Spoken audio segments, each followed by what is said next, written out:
streets, talking ball from dawn till night, breaking down the plays, getting every call right.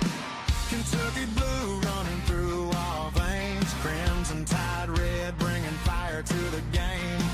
Different colors, same heart inside, standing together with nothing to hide. Kentucky blue and crimson tide red, passion for the game and every word we said. Win or lose, we're showing up instead, building something bigger, moving straight ahead. Two best friends, too strong to lose, united by the game no matter what we choose, making it happen, chasing every dream, side by side, stronger than we seem.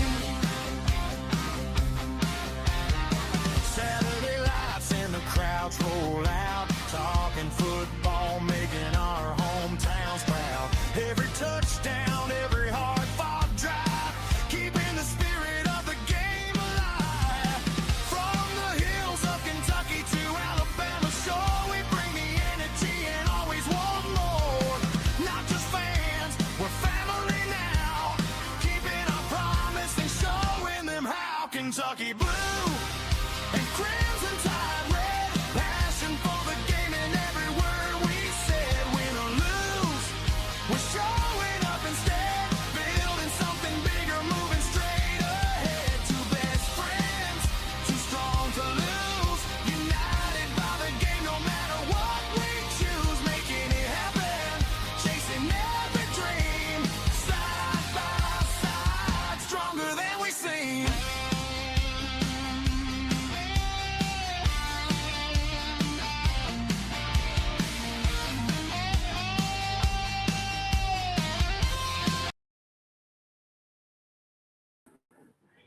Well, as you all can hear, and I'll remove this just in a second here. Daggum mouse.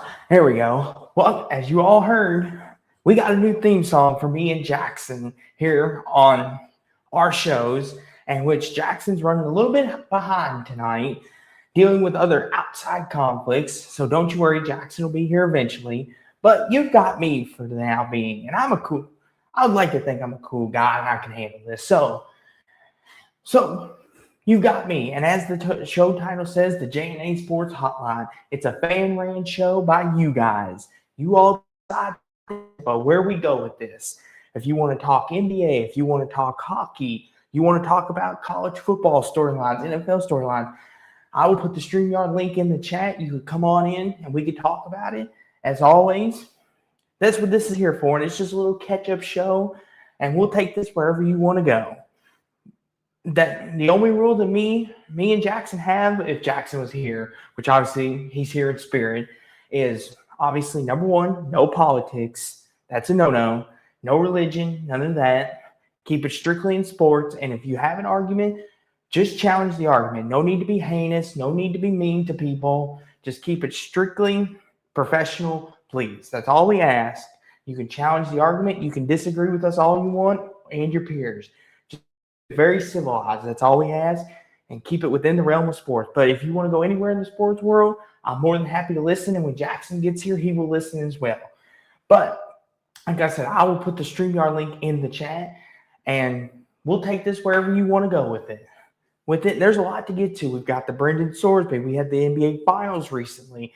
We've got NFL mini camps and training camps beginning again, and a bunch of things happening in the sports world as we near closer to college football starting and the NFL starting in September. There's lots of things we can talk about here tonight. So with that being said, let me go on and pull up the NBA Finals first of all, and then I will get the StreamYard link in the chat, because the NBA Finals is something that happened more recently, and I'm sure people want to talk about this just a little bit.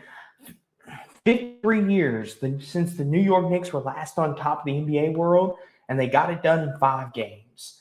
And as a big basketball guy, I've even said this, like, I love basketball. And the thing is, too, with this series, I said Spurs in 6, and I'll own what I said. I said Spurs in 6. I was wrong. But what I will say to this is the Spurs have got a lot of lessons left to learn. I think as a young team, they've got a lot to learn. And what I mean by that is you see the immaturity in this team. Kind of, they didn't know how to close the games out. I mean, the Knicks were up not the Knicks, the Spurs, pardon me, were up double digits multiple times through. I think they led like 76% of the series, I think it was. And they just couldn't close it out. And that's the thing too about a young team. When you don't know enough and this is your first time getting a taste of the big stage like this, you learn a lot about yourself. It was kind of, and a lot of superstars and players go through this growth stage. Like LeBron went through it in Cleveland. He's the famous example. Kobe went through it. Now Victor and company and Stephon Castle and Harper, they're going through it. And like the Knicks, they have been battle hardened. They've grown and they've lost different series throughout the years since they've been together as a core group. They had to trade pieces away to get to this point. I mean, they fired Tom Thibodeau.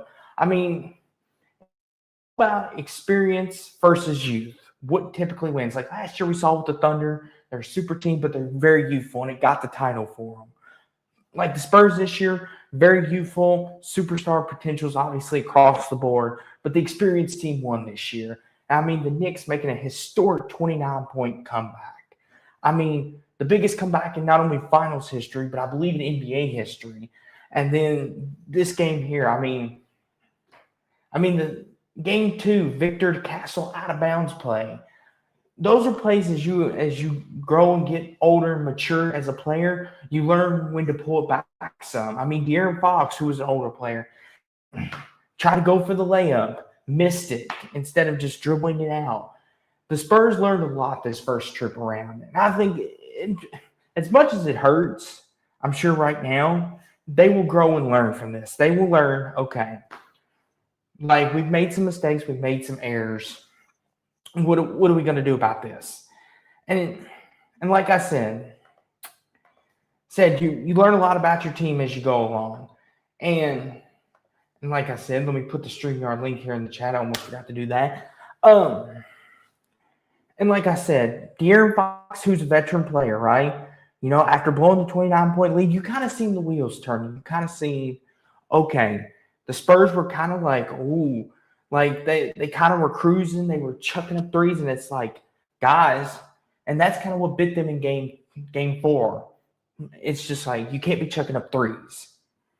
Like you got to still attack. You still got to push because New York just does not quit. They just do not go away. They do not go down.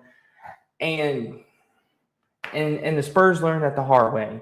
And it's just like even then the Spurs, still had a chance, 2 chances to win that game at the end. Brunson did not take a good shot. He just didn't take a good shot, but couldn't box out Anunoby. Couldn't do it. And then Fox, instead of pulling it back out, tried to go for the layup. Instead, misses it. And that's what ultimately was that game. And then the game with the mistake at the end, the Spurs rallied back in game 2. They had a chance to beat the Knicks. But then Victor got ahead. Castle wasn't looking. And you just seen it right there. You just realized right there. You just go, that's where the youth of the San Antonio Spurs came into play. And the Knicks, congratulations to them. 53 years of long suffering, long waiting, and they got it done. Congratulations to the New York Knicks. Jalen Brunson, Finals MVP, very well deservedly so. So give him all credit in the world. And I'll say this, though. You can make a great case that OG Anunoby could have won MVP. You really could have. Finals MVP. He was just as big as impact as Brunson. I get it. He's not the superstar. He's not the name you see. But he did. OG Anunoby made a pretty good case for it. And I do think he could have won. But Jalen Brunson is a very deserving MVP. Now, if you were to ask me where he ranks in terms of the last 10, then we'd have to go back and dig into history because you got If you look at the last 10, if you go back all the way to 2016, you've got LeBron twice, you've got Giannis, you've got Jokic, you've got Curry, you've got Brown, you've got all these guys, and SGA last year. So you've got different players at different tiers at different positions. It would be we kind of have to sit here and go through, okay, what did they average in the series? What was their impact? So it would be one of them. If someone wants to ask me today, where would you rank Brunson as the last 10? I would just say somewhere in the middle. I don't think he's the worst, but I also don't think he's the best either. And it's kind of hard to be the worst of the finals MVP. I mean, you're in the finals, so you're technically not the worst player, if you get what I'm saying. But the Knicks, 53 years in the making, and what a heck of a job they did. And like I said, all credit to them, all kudos goes to them and the New York Knicks for winning the championship. And Mike Brown, I mean, what an incredible turnaround. I know Tom Thibodeau won't get a lot of credit, but he deserves some of it too for building this team as well. But Mike Brown got to finish the job. Cat was casted away out of Minnesota. They said he can't win. You can't win with Cat. He's too this. He proved a lot of people wrong in this series and throughout this playoffs. So congratulations to the Knicks. I'd love to hear your guys' thoughts on this as well. If you all are in agreement with me that maybe the Spurs youth caught up with them, or if you think the Knicks were just the better team, period, youth or no youth, I'd love to hear your guys' comments on that. But congratulations to the Knicks, though. But with that being said, though, we do have a caller, and I am going to bring him on. You know him as Caden the Diesel Freak, the Ohio State Buckeye, that bad mother trucker, as he likes to call himself. Here he is, Caden the Diesel Freak. What's on your mind, Caden? How are you? Well, good evening. Well, good evening, Austin. I see the Twinkies are doing you some well, or well not. I was just shining up some of my title belts, including my two state MVPs. By the way, I just freshly shined up my MVP trophies. But congratulations!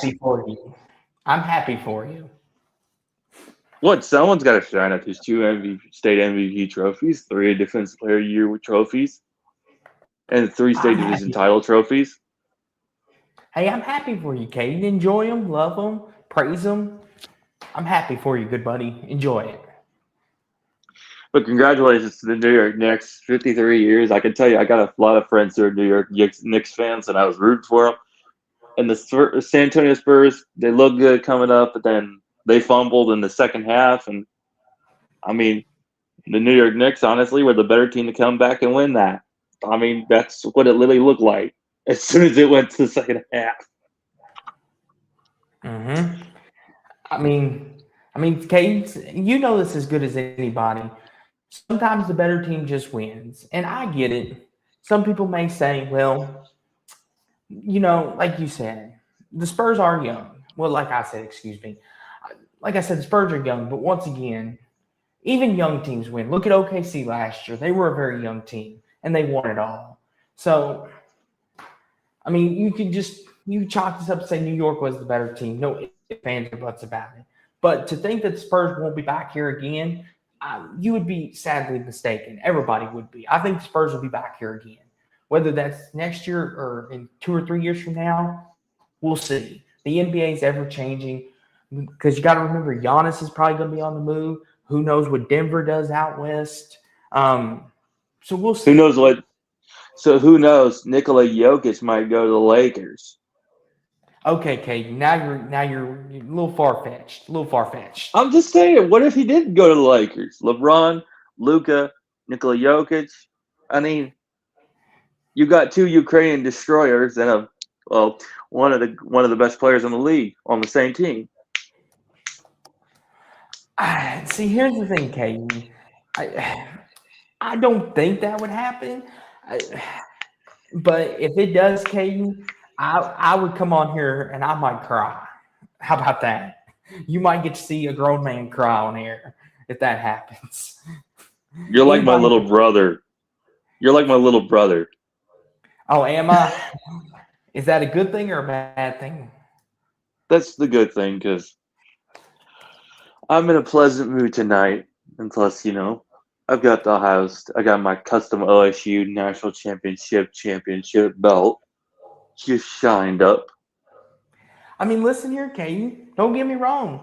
Flaunt that Ohio State. And I'm glad you're here because, Caden, I want to ask you something.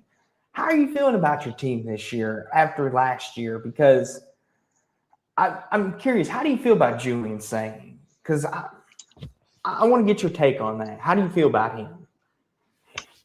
Julian honestly has proven pretty well.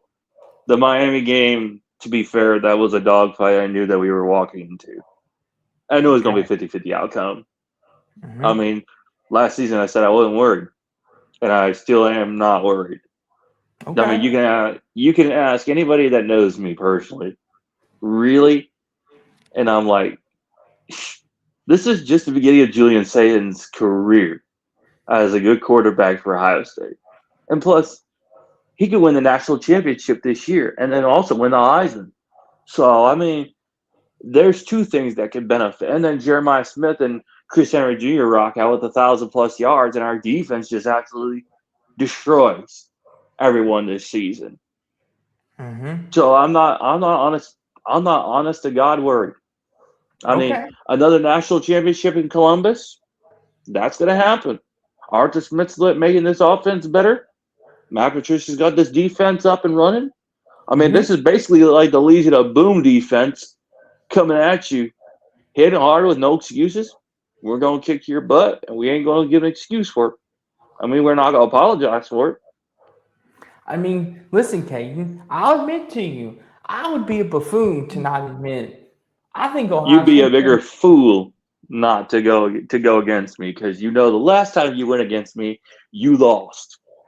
You, Will and D, and Jeffrey both lost.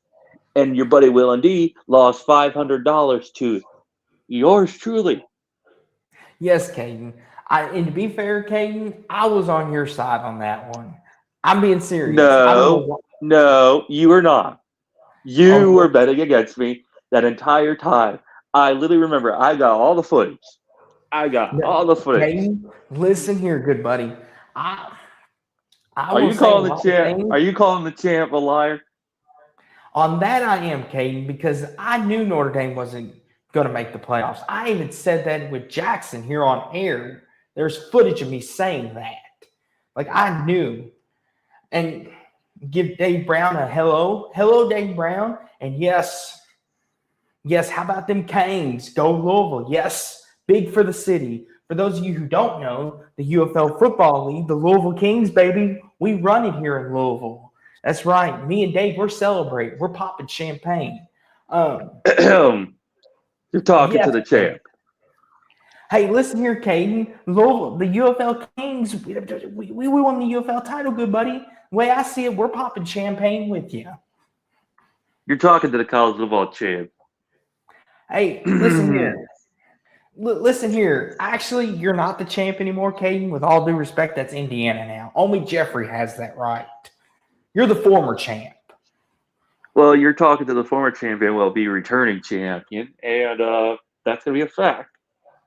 Listen here, Caden. In all seriousness, I do think Ohio State can win. Do I think they will? That's a different question because let's look at the field, Caden. You've got Indiana, Oregon, Texas, Ohio State. I would throw Alabama in there. Did you just say Ohio State? Yeah, I put them fourth because you got to think Texas loaded up this year. Oregon's coming for it. And, of course, you can't count on Kurt Signetti. And then Ohio State, and then you can do Alabama, Georgia, a combination of those two. You can also Alabama, please. They're not going to do anything this year. Hey, Caden, as far as I'm concerned, and they made the playoffs. Hold on, Austin. Consider you forgot one team that actually proved that they deserved a national championship, and that was Miami. And them boys were about to smoke Alabama if they went and they made it past Indiana, which I know Miami wasn't going to fool around, and they were going to beat the hell out of Alabama. Let's be honest. I mean, here's the thing. I'm like I said, I'm happy that Miami And won because plus, it's good for our conference. It's good for the ACC. Like I said, but they got questions at quarterback with Mensa. I don't know. Like he won the ACC title at Duke, but once again, was last year a fluke for Miami? I don't know. I have questions about Miami still. I'm confident in Miami. I mean, I've got friends that are Miami Hurricanes fans. I mean, their defense. I've followed their social media page. I mean, I got connections with Miami, Okay. and you know, my connections with Miami is that I see a defense that's coming back, that's going to hit hard, that's going to play physical, and they ain't going to give a damn. And Louisville, I dang sure know is going to get their butts kicked by Miami. By that defense, it's going to be nasty. That's a Tatum, Ray Lewis, Jason Taylor minded defense right there. You got to remember, there's two Hall of Famers that are coaching that defense, along with third in Ed Reed. So, and Tatum, here's the thing, Austin. Here's the thing. Be okay. lucky that Sean Taylor isn't here coaching that secondary, because if he was, you all would be dead. Dead, I tell you. Listen here, Caden. I'm going to say this to you. They said that about us last year, that Miami was going to kill us. They were 21-point favorites, and who left the building? Who went to their building and took that win? It's called Louisville. You count out Jeff Brom at your own risk. He comes and snatches that chain if you're not careful. So, Caden, go ahead. Think Miami's going to kill us again. Go for it. We'll prove you wrong. I'm guessing it's the Twinkies that you're eating that are going up in your head that's making all that cream filling, making your skull and your brain so delusional. Probably this season. Hey, Caden, it's not delusion if you can back it up. The evidence speaks for itself. 2 out of the last 3 years, we've beaten Miami. And we beat them twice in their building. So you can't sit there and say we should be scared of them, Caden. That's like people saying Michigan should be scared of you guys. They beat you all 4 straight times. You finally got one over on them. Do you not hear how that sounds, Caden? If you've got a team's number, why should you be scared of them? Austin, you know how this conversation is going to end, and it's not going to be good for you. So let me put it out to you that way. Come on. Come on. Okay, if you want me to start, let's go ahead. Ohio State, Michigan, the last 4 times. The first 3 times that Coach Harbaugh was there, that was all the shenanigans and the scandals that Michigan did. And we obviously know, and it's been proven all over the news. And you know Harbaugh got suspended from college football. And that team got suspended, along with Sherrone Moore. Now, Sherrone Moore being fired was another case. And since we got him back this time, I mean, hey, they say payback, so you know what? Well, Michigan got their payback. So as far as I'm concerned, Michigan was just a whole case of delusion and a whole lot of nonsense and a whole lot of just bad-mouthing, bribing, and a whole lot of money talking on their end, which got a couple people arrested and a couple people fired and suspended. So, I mean, let's be honest. That was just a whole other case of them cheating, getting fired, bribing, just like somebody I know, particular in some other organizations I know, but I won't get into that. But as the former champ and the soon-to-be returning undisputed national champion, nice belt right here, Austin. You probably don't have one.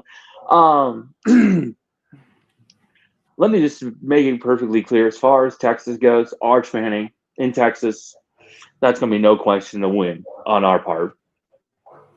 And you're wondering how much of a win? 21-point win over the Longhorns.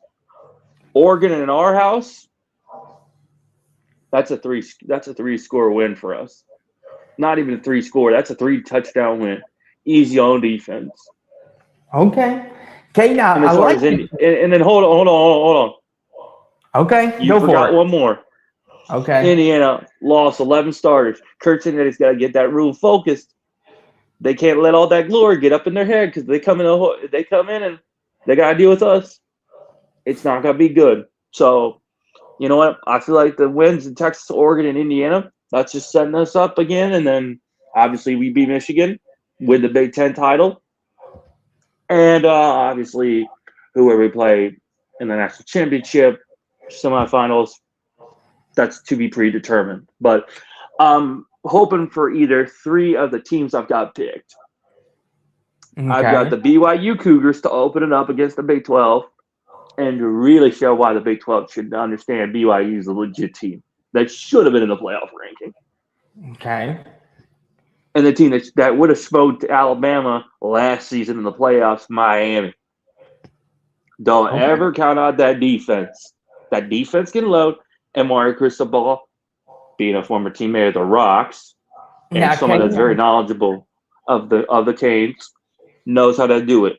And that defensive staff on the coaching with Ray Lewis, Ed Reed, Jason Taylor, boy, you're building a tough defense. Imagine adding another Miami legend. Another Miami legend. Okay, now let me get Warren Sapp up in there. Listen, and then obviously number 3. Let me go with them. Let me go with the Georgia Bulldogs. Of course. If they can get the defense popping up again, they can get the offense, and they can get their heads out of the clouds. I see an unstoppable Dogs team. Now Alabama's questionable. Okay. Alabama, on the other hand, they got to get the Keelan Russell situation figured out.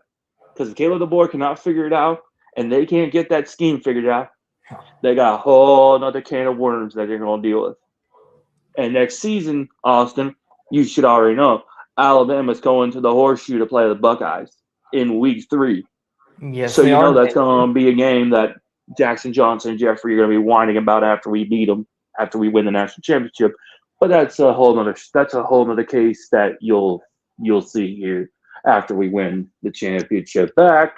That belongs to us. Caden, I'm glad that you come in with all this bravado and confidence because, Caden, I seem to remember, correct me if I'm wrong, my memory here might not be very good as you like to, per se, because of all the cream filling in my head.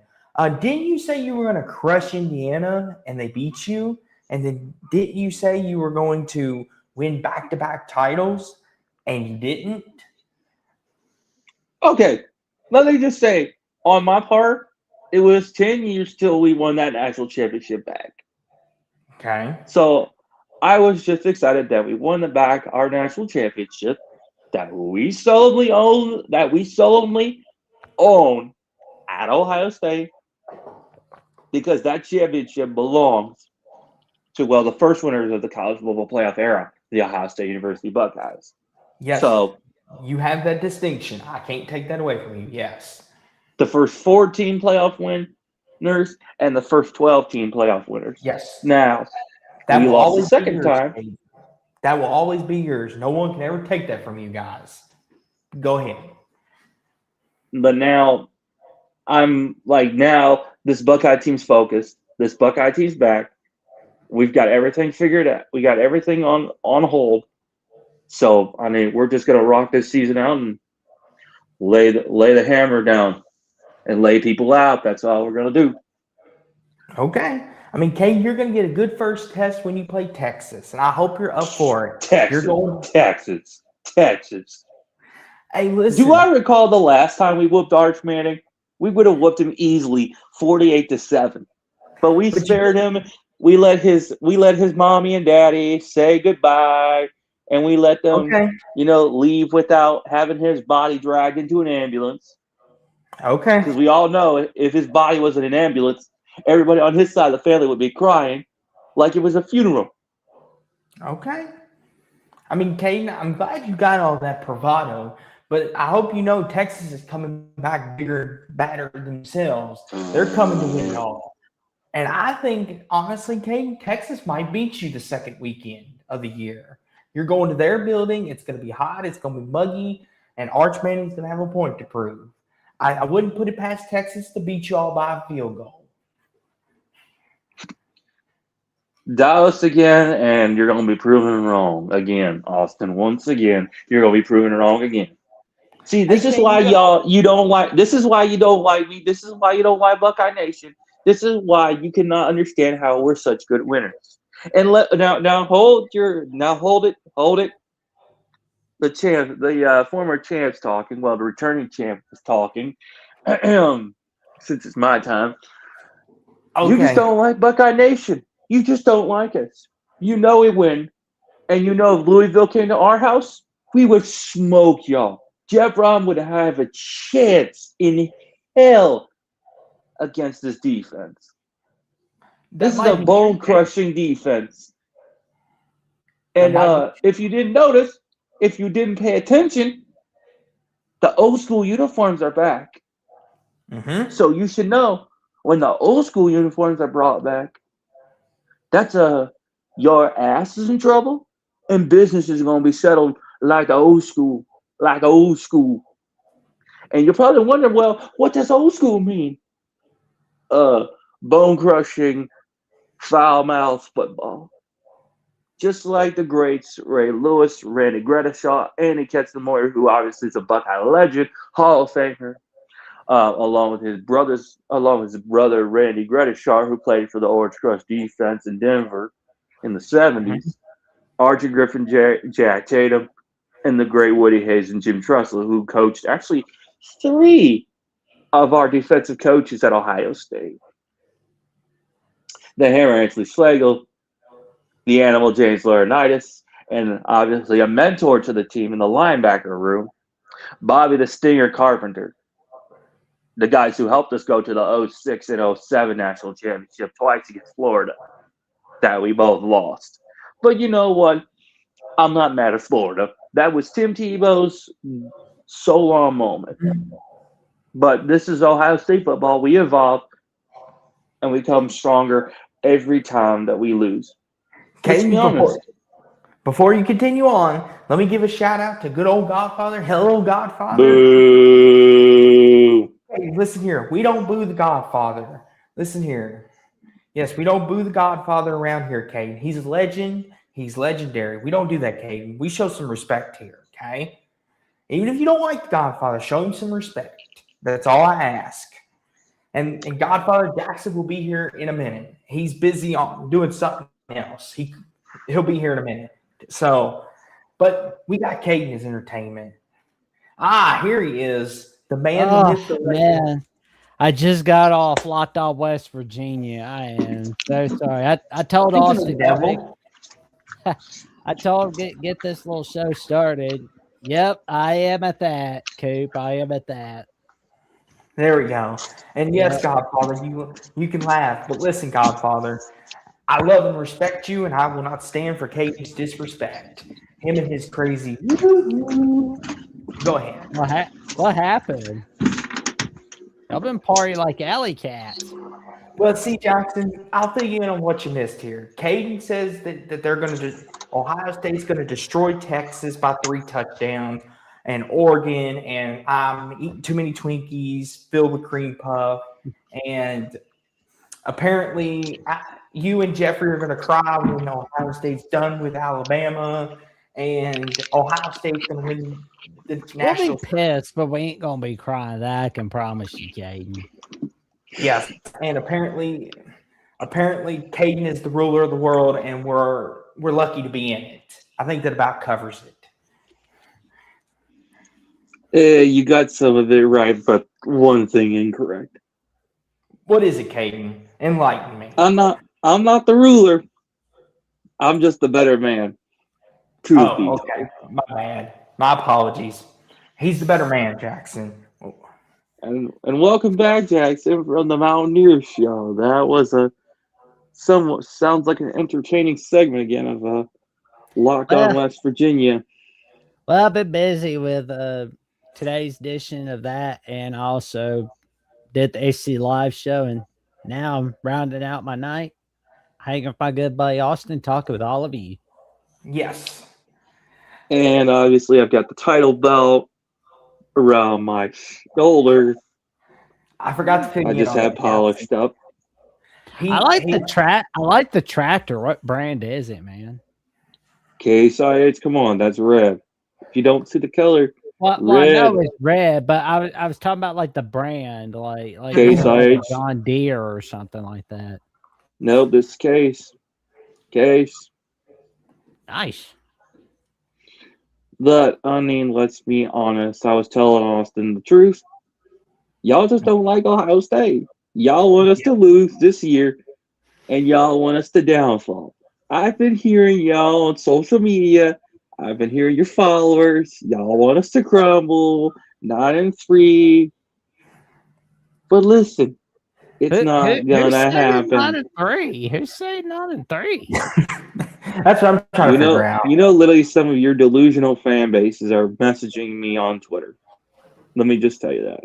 I don't think Texas will do that to Ohio State. I feel like that's going to be the other way around with Ohio State, honestly, because I think Ohio State can chew Texas up like a chicken nugget. Because I feel like Texas is not going to do so well against the Buckeyes.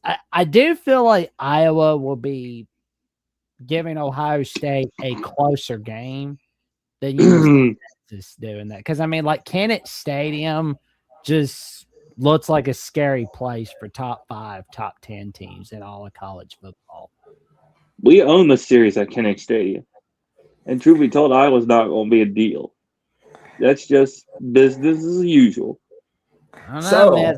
They were one of the few teams that gave Indiana trouble, like you guys gave Indiana trouble. I mean, the Indiana Hoosiers got trouble from Iowa. So, I mean, I don't know. Well, if you didn't hear... Go ahead, Kate. Go ahead. If you didn't hear the news again, Jackson, let me refresh your memory since I had to refresh Austin's. Apparently he has too much, pudding in that brain. Yeah. Yeah, Jackson, because my Burberry memory isn't very good, you know. Cade's got to keep reminding us that he's the ruler, he's the king, and he thinks he's kingpin, when all he is, Jackson, is a facade. But go ahead. If you didn't hear the news, the old school uniforms are back, which means two things. We're going to be kicking people's butt left and right, and we're going to be doing old school style. Old school Buckeye style means just hard-hitting football, nose bleeding all day. Okay. I see. Simple as that. I see. I mean, it's like, oh, you brought the uniforms back. Oh, yeah, because we needed to have the attitude changed in that locker room, and I specifically know my insider at the locker room at Ohio State. So his insider, Jackson. Cade's got insider. Well, also, if you didn't know, I'm friends with the OSU football team. Truth be told. Oh, are you? Cade, I believe that as much as you believe that I'm dating a Hollywood woman here. Okay, that's how much I believe that. I got a better chance of getting a date with one of these hot blondes walking down the red carpet than you do that. I don't know, Austin. I don't know. I guess you and I will have to go to LA sometime and find out. Caden, it was a figure of speech. I've got no chance. Never mind. Went over his head, Jack. Caden. Oh, man. What's up, Steve the Buckeye? How you doing tonight, good buddy? Steve's in the house. Steve, you'll be good to know we got a new theme song, and I'll play it at the end as we outro. Got a new theme song. Hopefully you guys enjoy it. It's mine and Jackson's new anthem. But Jackson, while we think about this, and I know Caden, I know you like having the spotlight to yourself, but we got to bring on this person because he enjoys listening. Hold on, Austin. Let me give a good guess. It's the goof father of the SEC, that crimson and white clown just like Jackson Johnson. Well, apparently Crimson Clown Nation can't stay away from the baddest Buckeye walking around. Oh, I get it. It's a problem. But you know what? That's what happens when you're a fan of the baddest team in all the nation. One of the baddest teams. The 9-time undisputed national champions. Well, to be 10-time undisputed national champions.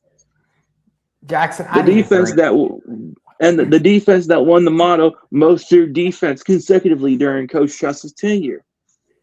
Excuse me, We put the hurt to Tim Tebow, God's child. I mean, who got the only chance to do that? Only Ohio State. We took the dogfight to Georgia, and we dang sure hung in there with the Hurricanes defense when everybody else was watching from back home.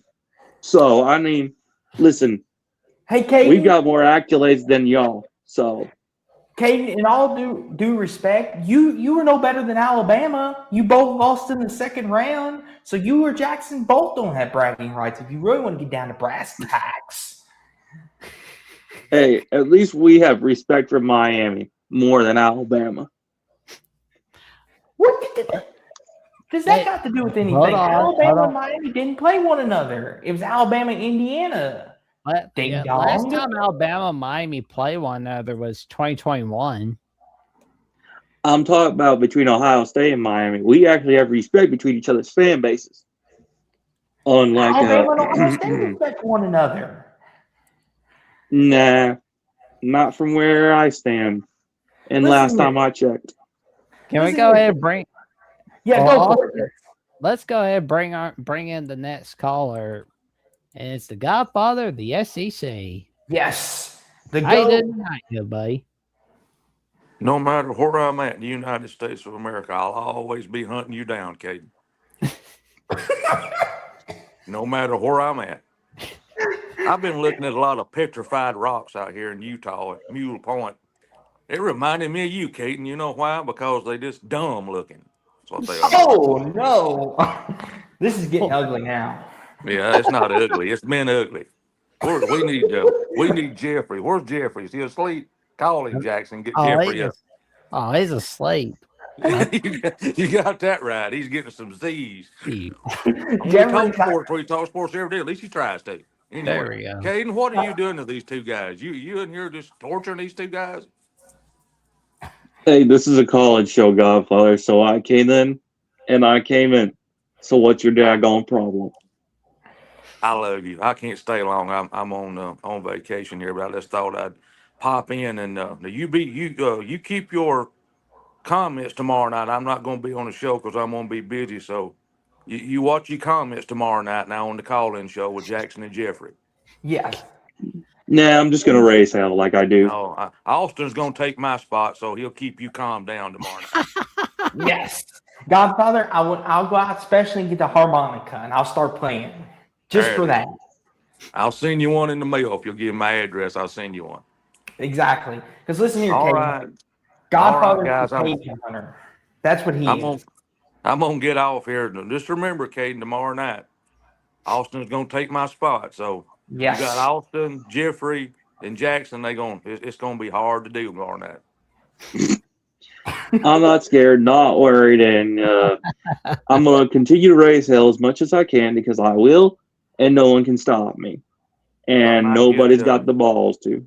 I might get Alum Leporillo, and I might get DeReal, too, in there if you just get way out of hand. DeReal. He don't got the balls to stop me. Oh, yeah, he will. That man knows his football, buddy. He knows what's going on. He studies it every day. He's like a lawyer or an income tax guy, studies income tax. He knows his ins and outs. Exactly. Hey, Godfather, aren't you on vacation with a bunch of rocks in the middle of Utah somewhere? I mean, I think you should get back to your vacation instead of coming in here crying about it. I'm in my room resting, you big dummy. I'm not going to be tromping around out there at night because Bigfoot might get me. So anyway. Hey, at least I can walk out in the middle of the night, not worry about nothing. Yeah, because you can see cornfields for miles and miles and miles. This is rocks out here. Bigfoot can hide on you. Hey, I've been on those negative woods, and trust me, I've walked them. I saw that when I'm on leave. This is the last comment I'm gonna make. When I got here, I saw the sign that says Mule Point. I said he's got to be kin to Caden. I'll see y'all later, guys. Y'all keep him straight tomorrow night. I'll be back next week. Y'all be safe. Get out of here. Get out of here. Bye. Get out of here. Enjoy your vacation. Bye, Austin. Bye, Jeffrey. Bye, Jackson. Bye, Caden. Bye. Out of here. Caden, I've got a message for you. A perfect message. You want to know something, Caden? I feel like this will do you some good. And I want the chat to listen, Jackson. I'm about to make Caden's night. Hey, Caden, Ohio State was the second biggest disaster I've seen all year last year. You know what the biggest was? Watching girls sprint away from you like they're running a 40-yard dash at the NFL Combine, buddy, old Powell friend. Ohio State's defense gave up fewer yards than your dating life. At least when Ohio State loses, their fans still have hope for next season. You're getting left on red every season. Oh, God. Is that supposed to be an insult, or is that supposed to be just the latest comment from Sports Talk with Austin, who doesn't post any on his YouTube or social media? Hey, I post all the time, good buddy. Thank you very much. And listen, if I wanted to go on a date, I would, but because of my schedule, I don't have the time to. Hey, listen, Caden. You could go on a date, but they'll be sprinting the other way. I thought you were engaged, Caden. Oh, you two-timer. Well, that's not been made official. Okay. And truth be told, there's some changes coming up, so I'll keep you up to date on that. But that'll be tomorrow night or never, because I don't know. I'm always in and out busy, and well, life can happen. Okay. Plus, Austin, I mean, I'm just lucky to have I'm lucky to be where I'm at, and I'm not worried about not one thing. Plus, your insults are more lame than what was it? What was it? I'm trying to think of what's as equally lame as your insults. Oh yeah, that's right. Godfather's delusional comments. Hey, listen, me and Godfather, me and Jackson, Godfather, and Jeffrey, we just sit back and enjoy the show, Caden, because Caden, you provide us entertainment.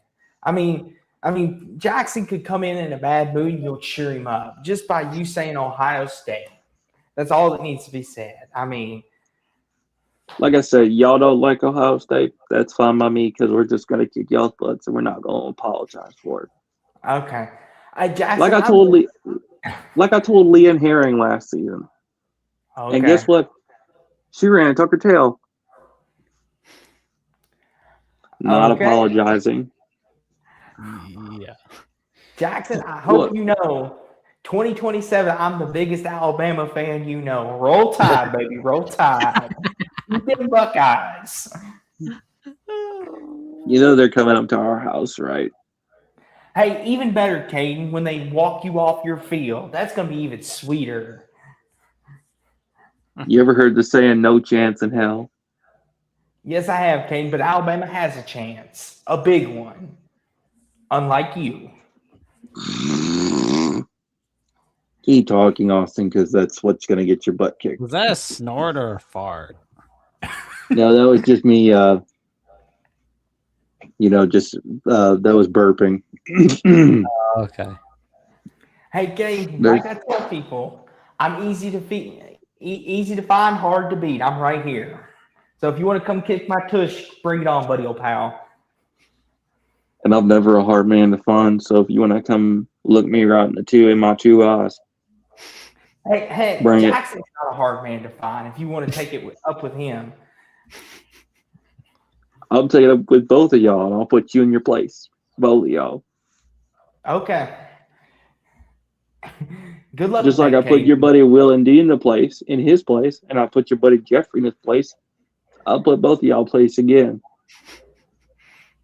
Okay. Let me remind you, Will and D's lost 4 times to me, and then lost a $500 bet to me. So I put your buddy in his place 5 times already. So you hear that, Jackson? Caden put us in our place. I'm glad we know our place now. Yeah, I wonder where that is exactly. I don't know, Jackson. I mean, I guess I'll just have to learn to live with my place, I guess. I guess I'll go cry to out in the night sky because Caden put me in my I think we're place. fine. And I'm sitting comfortably with the title belt, and soon to be another title belt. Hey, Caden, you can sleep comfortably with that title belt all you want, good buddy. I'll sleep nice and tight next to my beautiful girlfriend. Thank you very much. Hey, at least the title belt's shining. Hey, mine's shiny too, good buddy, if you look in the right places. Oh, I always say people want to be me, but they just can't be me because I'm the one of one that you can't copy or replicate. Hey, Caden, I don't want to replicate you, good buddy. No, thank you. I don't want all this. I mean, I'll walk across that hall right now from my office. I don't need to replicate you, good buddy. I'm content. I mean, Well, speaking of cloning, I am working on a bit of an experiment. Jackson might have overheard a little experiment I'm working on. what's that? My little evil little dark diary. Chapter 66. oh, Caden V2. And his progress is coming along just as I planned. So you might be seeing somebody go to Ohio State that's a one of one from the depths of the grave. And a little bit of an inhuman football player. Let's just say the next OSU Football Hall of Famer Super Bowl champion is on his way to Columbus. All righty. And I've got another one incoming too, so I guess you could say I've got a little brother on the way to Columbus to wear the Scarlet and Gray uniform. okay. Mixed with my DNA. Mixed with my DNA. It's good to know. You got? Yeah. Well, I'm a genius, but I'm also just dang good. Okay. I mean, Caden, listen, if we're being honest here, your best day doesn't compare to Jackson's best day. Like, Jackson's best day, like, Jackson's legendary. Like, Jackson, he's a hardworking man, Caden. You, like Godfather said, are a nuisance. It's really a bigger nuisance, Austin. What's that? The fact you insulting me is a nuisance. Hey, Caden, I'm just giving you what you always give us, giving you a little taste of it back. Which never works in the end. Hey, Caden, listen here, good buddy, old pal, friend. I'll put money down, Caden, that Ohio State won't win another national title next year. I'll put money down on it. Oh, wow. Is that so? Oh, yes, it is, okay, because that's not going to happen. Well, the only reason you don't want us to win another national championship is because you don't like us, and you also just don't want me up in here putting you in your place because you're nothing but a little Lameville Cardinal. Let me just say that. Listen here, Caden. And you little Cardinals can go back to your little nest and go back to mommy. So sit on down Caden. while the big boys talk. Oh, big boy, my butt, Caden. The only big boy is hold on. Let me think of a good insult here. Jackson, what's a good one here?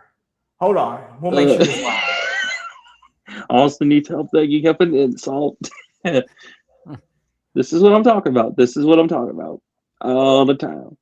Hey, Caden, you just had to think on one, too. I mean, I could really go ham on you right now, Caden, but I'm not going to because I don't want to get Jackson kicked off the airwaves. That's what I think of you, but I got plenty of things, like you in that fake journal of yours. I got plenty of insults ready for you. You could literally just message me on Twitter and just start spamming my chat. Well, I'm not a crazy lunatic like you are. I just know you don't have the balls to. Oh, okay. I You mean, don't Kate, got the cojones. I don't have the cojones. I don't. Says the one that late at night is ranting and raving to Jackson all because you were last. When it's not even, it's an Alabama calling show. And you're ranting and raving to Jackson like a freaking lunatic, crying like a baby because you got put on last. Do you Hey, really when think the baddest Buckeye's in the building, you respect the baddest Buckeye in the building. You like, I apologize, Caden. Go on ahead. Excuse me. Listen here, I'm not apologizing to you or any of your things that you said, Caden. You're acting like a child when it's Jackson's show. Like, have some respect, my dude.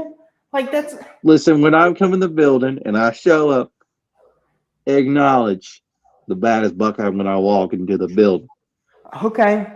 I mean, listen here. Now, when I walk into somebody's comment section, when you see that name, oh shoot, Caden's in the building. Acknowledge. You don't just ignore scrolling by. Because on the other side is me thinking, I got some disrespectful chickens up in here. Not acknowledging the fact that the baddest Buckeye of them all is in the building. Oh man, excuse me. Mm-hmm. Jackson, get some water, by the way. All right, got some. And tomorrow's not gonna be anything different besides me raising hell unapologetically. And once again, reminding Crimson Tide Nation on the Bama channel, again, buddy. That's honestly, it makes our week, honestly, because it's fun. See, here's the thing with Caden Jackson. I think I figured out why he gets so upset when you leave him last. I think I figured out why. Jackson, would you like a little truth of reality? Austin, go ahead with your little conspiracy theory. Jackson, typically I don't do this, and to our fans, I apologize. But I have to spread a little dose of reality here. Why Caden gets so upset about being the closing act, being the one that gets to close it down, so to speak. I mean, Caden, you should be honored that Jackson wants you to be the final caller. That's a privilege. That should be honored. Most people would kill to have that moment, have that spot, just you and Jackson. But oh no, you take all that time to whine, gripe, and complain, and then you want to go on and calling people names and being a big baby because you're worried about, as you like to call him, the goon father, which Godfather's the GOAT. Like, let's not even kid ourselves. And it's just like, Caden, you keep telling yourself you're destined for greatness, but reality hits you a little different, doesn't it? See, Caden, I'm blessed. I'm lucky when Jackson puts me in the final spot. I love it. I feel honored that he wants me to be the main event, the last person on his call in. See, and that's the thing. Okay, you're just the warm-up. You're the background noise. The person they watch while they're waiting for someone important to arrive. That's what that is. That's what you will be, Caden. And I'm sorry to all my fans out there. This is unbecoming of me, but this guy, Caden down here, is off his rockers, and we got to set him in his place. See, Caden, there's levels to this game. Good buddy, there's levels to this, Caden. And I'm the destination here. Between me and you, Caden, I'm the destination. You're just the pit stop. See, I'm the main event. You're the opening act. That's all you'll ever be. So, Caden, you just be happy being the opening act. I'll sit back and I'll be the main event. I'll be the last one that Jackson and Jeffrey bring on. Like, I'll take that with a badge of honor. Because that means we can get your goofiness out of the way. We can get your, what do we call it? Your nonsense out of the way, Caden. We can get it all out of the way because, Caden, there ain't nobody on mine and Jackson's level, and not even you. Good buddy. Good day. Wow, I couldn't believe the bull crap you were talking already. See, as I like to say, I'm like Brock Lesnar. I can come in this show anytime I want and I dang please. And if I tell you You better acknowledge the fact that I'm in the building. You better, because if you don't, I'm gonna start causing people to have some havoc. And Okay. and as you already know, the beast incarnate is the man who does whatever the heck he wants on his terms, just like myself. So you better acknowledge that fact. If I cause havoc, that's because of your own demise and because of your own ignorance. Mm-hmm. And if I throw bodies around, I'm gonna throw bodies. And if I Caden, want to I'm cause glad you think you're destruction, Brock I'll cause Lesnar. destruction. I'm I'll glad cause you- destruction. I'm glad you think you're Brock Lesnar good, buddy. Because let me tell you something, this Caden. Let me just let me go off in saying that you and Jackson, Jeffrey, Will, and D are not on my level, and you wish to be on my level, yet you're not me. Okay. Let me tell you something, Caden. Since we're being messiahs here, and we're pretending things.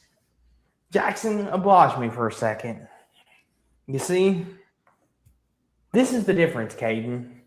You pretend to be Brock Lesnar and all that good stuff. That's fine. That's fine. You can pretend to be Brock Lesnar and everything like that. But Caden, let me ask you: when you turn that computer off here in a minute and you look at yourself in the mirror, are you happy with who you see in the mirror at night? Are you happy with yourself? Is that a dumb question coming from you? Because that apparently is. My answer is dang right. Now, excuse me, gentlemen. I just got a notification on my phone. I have a good appointment coming up tomorrow for a contract. So somebody's going to be getting a big contract. So Oh, I will see you gentlemen tomorrow, 10 p.m. Eastern, 9 p.m. Central Time. And you best believe first in the building. And that's the bottom line. Because Caden the Diesel Freak said so. And you know the rest. Roll, Buckeyes, roll. And we'll torch the tide, baby. And Austin, we'll be seeing you tomorrow night, yeah, buddy. I'll tell you, you're going to be on the highway to hell. Okay. On the highway to hell. That's our I'll cue. be- We'll be seeing you soon, yeah, buddy. I'll be in the main event. Catch me there. Oh man, that was fun. Like, oh man. Okay, back to regularly scheduled programming now. Oh man. So I walked in style. I was like, damn, what did I miss? You missed a whole lot, Jackson. And I to all did. of our viewers out here, once again, this is not normally. Once again, once you get to know me, I don't act like that. But Caden brings it out in you sometimes. Don't get me wrong. Jackson's had it happen to him. Jeffrey's had it happen. And even the great Mark Rogers has had a few Oh, interesting. Mark kicked him out a couple times. So it's just like, I apologize. Try to ignore that and focus on the rest. But since we got Jackson back, finally someone with some logic. Jackson, I talked about this before you came on, but let's talk about this with you here now. What'd you think of the Knicks winning the title? Well, I said, 2 weeks ago when we did the FanDuel segment on Alabama with the Voice College Football that Nets would win in 7 games. I was 2 games off, but I honestly felt like the Nets, like the moment the Nets got to the NBA Finals, I felt like they were going to be a team that's winning it all because like it just felt like they were a team that was just building for 2026. This was not a team building for 2027, 2028. This was a team that said, we are the 2026 NBA champions. I mean, like, you saw the way they ass blasted the Atlanta Hawks in game 6 of the first round. Like, people forget that when they were trailing 2-1, it was all about hot seat rumors and how Mike Brown's going to get fired if he doesn't get him a title. Well, I'll tell you this, those rumors scared the crap out of Mike Brown, and it got to a point where they're just smacking the Hawks up the face of the earth. You see them beating the Sixers off the face of the earth. They're beating the Cavs off the face of the earth. And they make comebacks all over the place. And if nobody knew about it, well, they knew about it after Game 4 of the 2026 NBA Finals. I mean, incredible, fantastic finishes by OG Anunoby, Jalen Brunson, Karl Anthony Towns, and all those guys on that roster. And, that's the funny thing. We heard a lot about those guys. But, all we heard about was Victor Wembanyama from the Spurs. Did you hear about anybody else from the Spurs heading into the NBA Finals? No. You heard a lot about Victor Wembanyama. That was it. That was why I went with the Nets in 7. Although I was like, it wouldn't have surprised me if they won in 6 games or less, honestly. Not saying they were going to be sweeping the Spurs, because that was never in my thought process.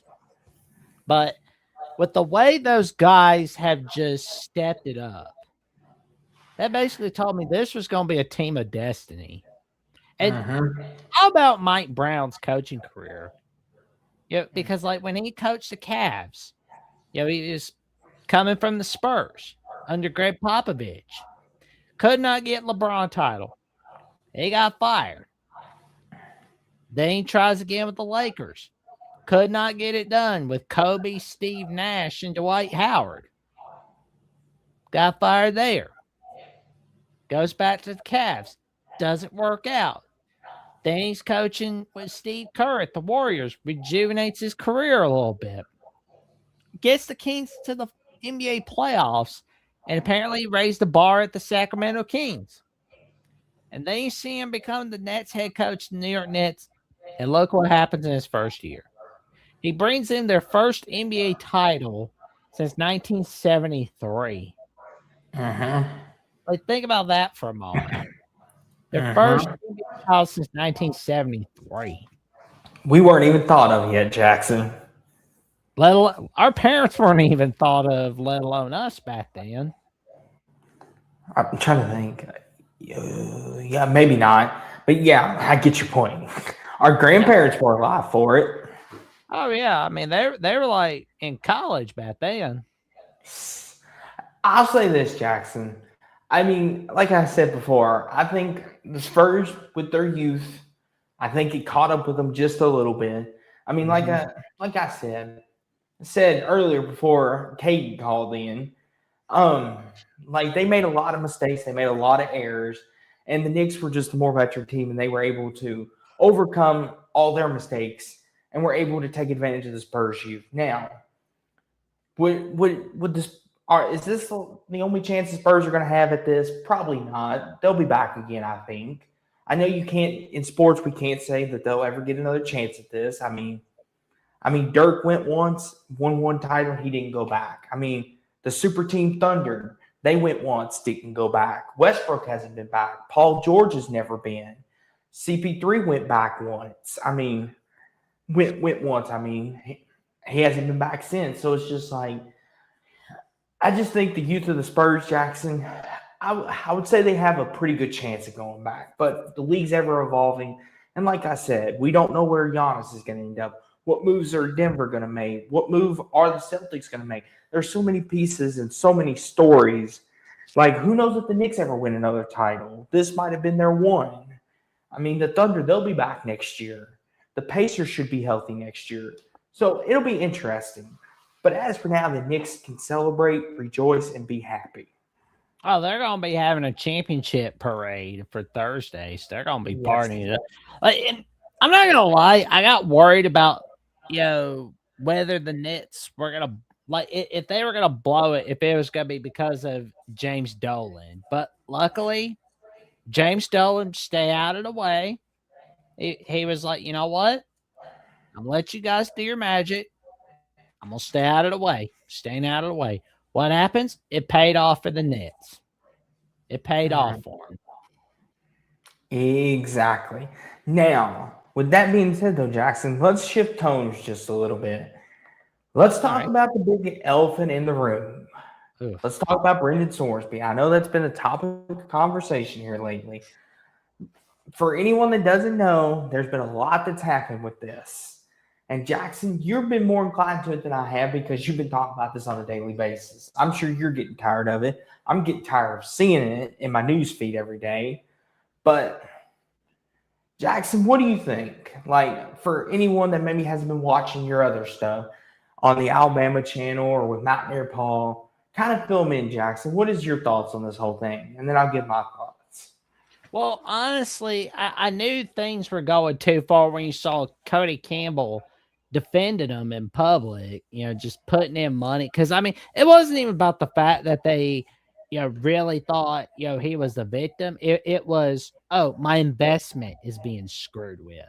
Like, and, that's the thing. I don't blame Ted fans. They were defending their team. They were doing what they felt like they had to. I'm not blaming Ted fans. But the people I do blame are the administration. I blame Cody Campbell, especially when he was playing the victim on Dan Dakich last week on Outkick.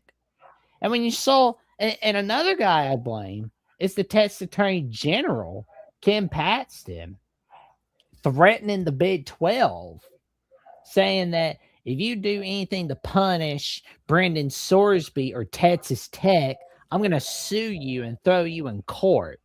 Just swinging his land down under around at him. And then, like, the Oklahoma Attorney General, the Kansas Attorney General, and the Utah Attorney General basically pull out their own version of Amity Blayton and go, stay away from our Big 12. Stay away from our Big 12 because you're going to have to go through us. You got to go through us. That's what they told Ken Paxton, and he backed off. But you know what Ken Paxton said? Nothing. Not a damn thing since. Not since last week. He's been silent. Been silent as a mouse. And I guarantee you his Senate opponent is sitting there going, I don't have to say a word. And next thing you know, here's what I want to know as well. And I asked this on College Sports Insiders Tuesday afternoon.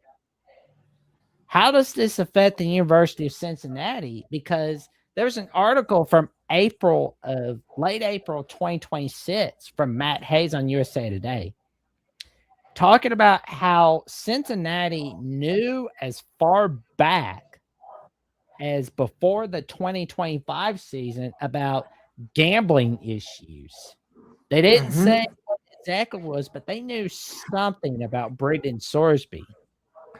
And because it's like, look, I've been a Satterfield critic, but I'm wondering, are they going to make him like the fall guy to cover their ass and go, see, we did something. We punched the guy that's taking orders from us. Are they punching? Are they going to punch the athletic director? One of the higher ups. Like, what is happening on the Cincinnati end? Because, like, everybody's talked about Texas Tech, right? They've talked about what the Big 12 is or isn't doing. But nobody talked about Cincinnati. Because that's been another part of it. I mean, people talked about Indiana, but not a word about Cincinnati. Did Satterfield know something? Did the athletic department know something? That's why you comment on this to let us know what you think. But honestly, that's just what I think. I mean, at least Cincinnati knew something about him, but then said something after he left. That kind of screams, I'm pissed off. I'm going to get revenge. What do you think, Michael? I'll say this, Jackson. I've seen it all down the news feeds and all down. And here's the thing. Like you said, with the whole Satterfield thing, like we've had talks on this show multiple times about you being a Satterfield critic. And I've even told you, I'm like, see, Jackson, he's not that bad. But that's beside the point of this topic. Now, as far as Brendan Sorsby goes, how far back does this go? I mean, I've heard some people claim that this even went back to Indiana with Tom Allen. I don't know how much that's true. This is what we've seen on the interwebs. You all have eyes just as much as we all do. And here's the thing, Jackson. I don't know. Do you think Indiana had anything to do with this? Or do you think this is just in the Cincinnati realm? Cincinnati Tech realm? I think it's a little bit of everybody, but I don't think Tom Allen knew of it because I think he would have tossed his butt out, honestly. But Okay. did the athletic departments know? Certainly. I think the That's a athletic possibility. director and some of the higher ups, they knew something. Yes. I like because here's the thing too, Jackson. Because and the thing is too, Jackson. He was betting on himself. That's the thing. And I get it. Takes the phrase a little far, right? Because we always say bet on yourself. He was actually betting on himself. That was the thing about it. And here's the thing too, Jackson. What they did to him, punishment wise and everything. My problem with this is, Jackson, is we got to figure out a fine line in what he did was wrong. Yes, I understand. Like gambling is bad. It hurts the integrity of the game.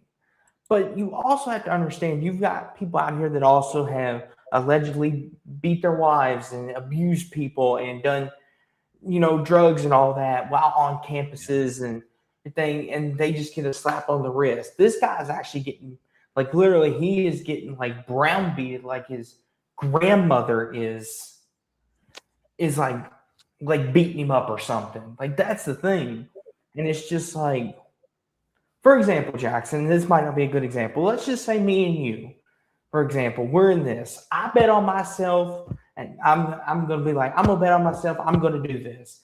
You, on the other hand, go out and you're in the strip clubs in Miami, partying and having a good time playing Margaritaville, and you just get a 3-game suspension, and everyone's like, "Oh, we'll let it slide for now." But me, on the other hand, they're over here browbeating me and beat me like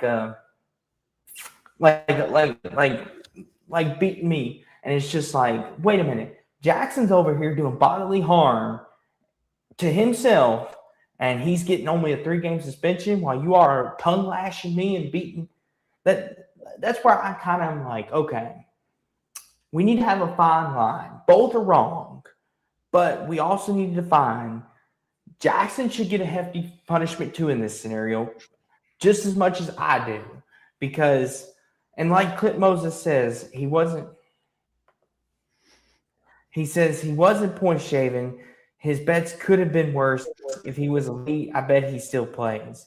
And that's a good point too, Clint Moses. Yeah. If you're an elite player and you're winning, you get away with a lot of stuff. Like Jackson says, winning cures everything.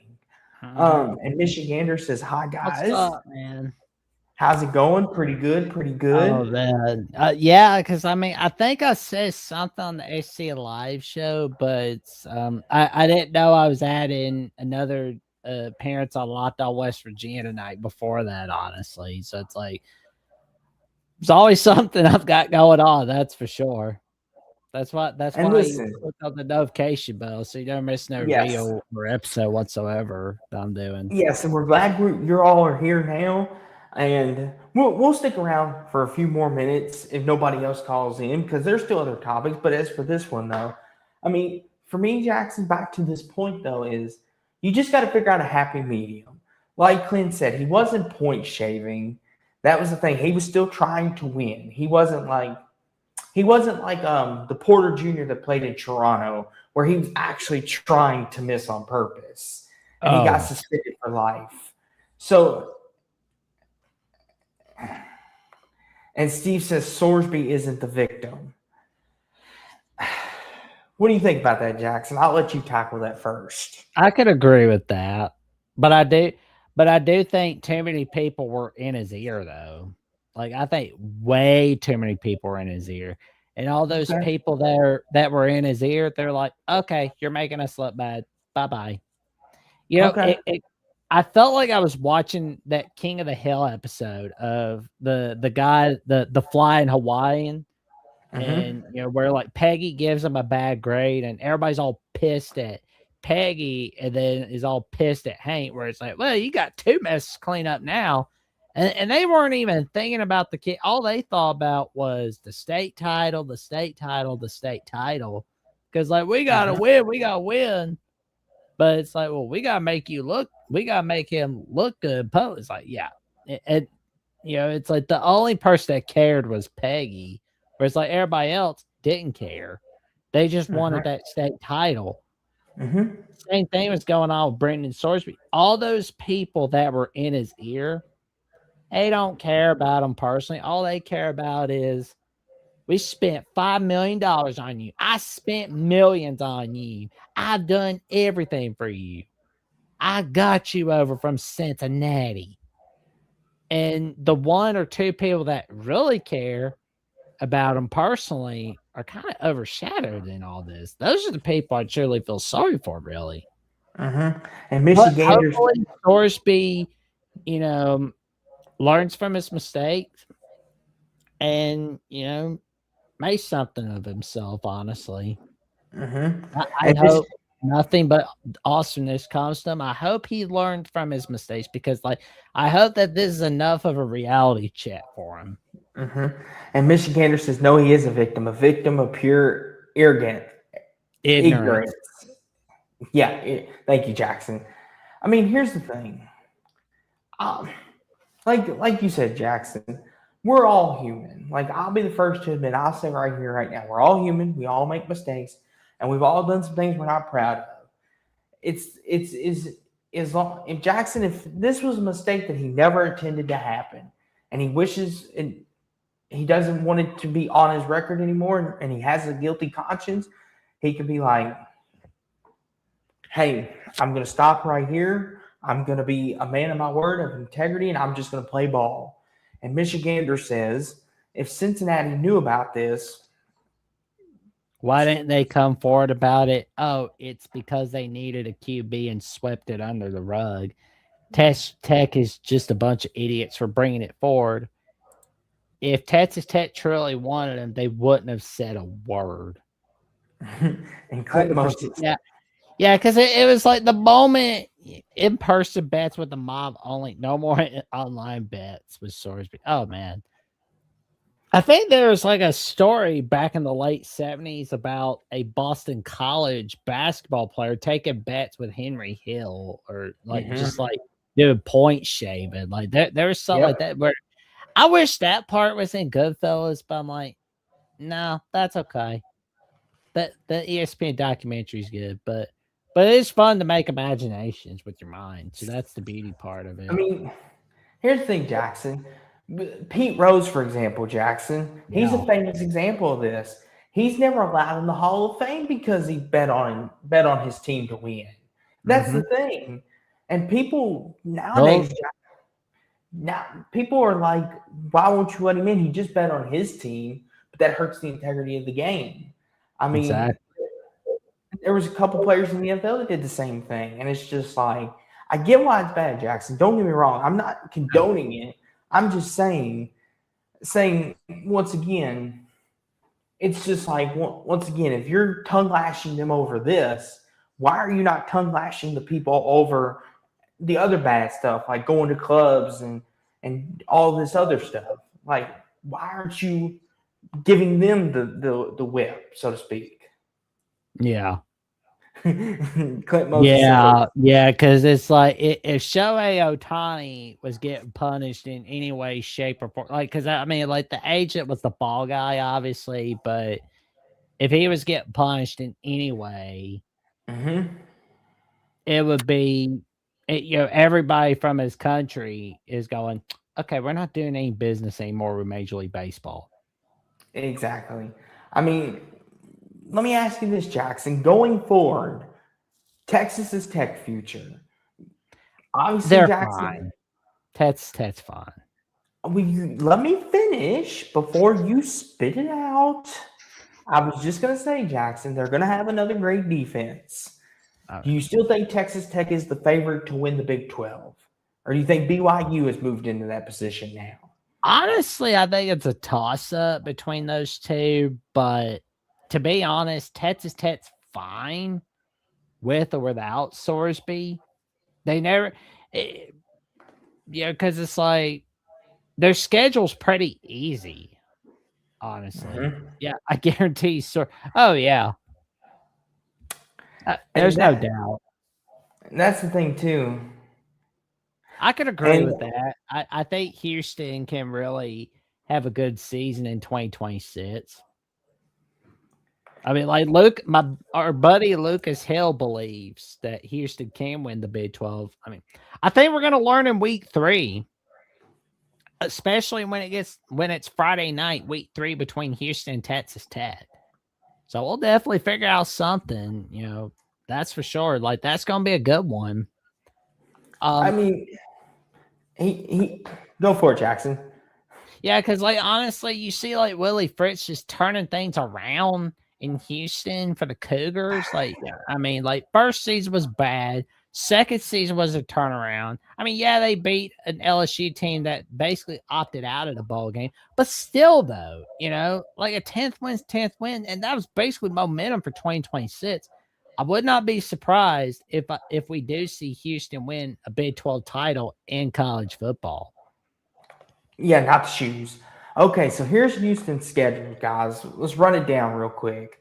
And artistically incredible, he says, do y'all think Houston might have a chance? Well, here's the thing. And he says, Colorado's my dark horse. See, I already love this person, Jackson. He knows what's up. Artistically incredible. Oh, man, where have I seen you before? Like, have I met you before? Have I seen you in the chat before? Like, I don't know if it's in the. Was it in call? Let me know which channel it's been, because I think I've seen you in a chat somewhere. Or is this the first time I've seen you? Yes, and if it is, I'm Austin, Sports Talk with Austin, and this is Jackson Johnson of the Jacksonian. If this is your first time meeting us, welcome to our channels, whichever one you're watching on. Obviously. Yeah, he says no first time. Cool. First time watcher. Welcome in. Nice. Welcome in. Yes, nice to meet you. You're gonna like us, I think. We try to be funny and try to be all at once. And Steve says Coach Prime isn't healthy and he isn't fully committed to Colorado. We'll have to see. I heard he's getting better health wise, but that could be. I'm just kind of like, honestly, I didn't even know if he was going to return 2026, to tell you the truth, based on his health. Like, honestly,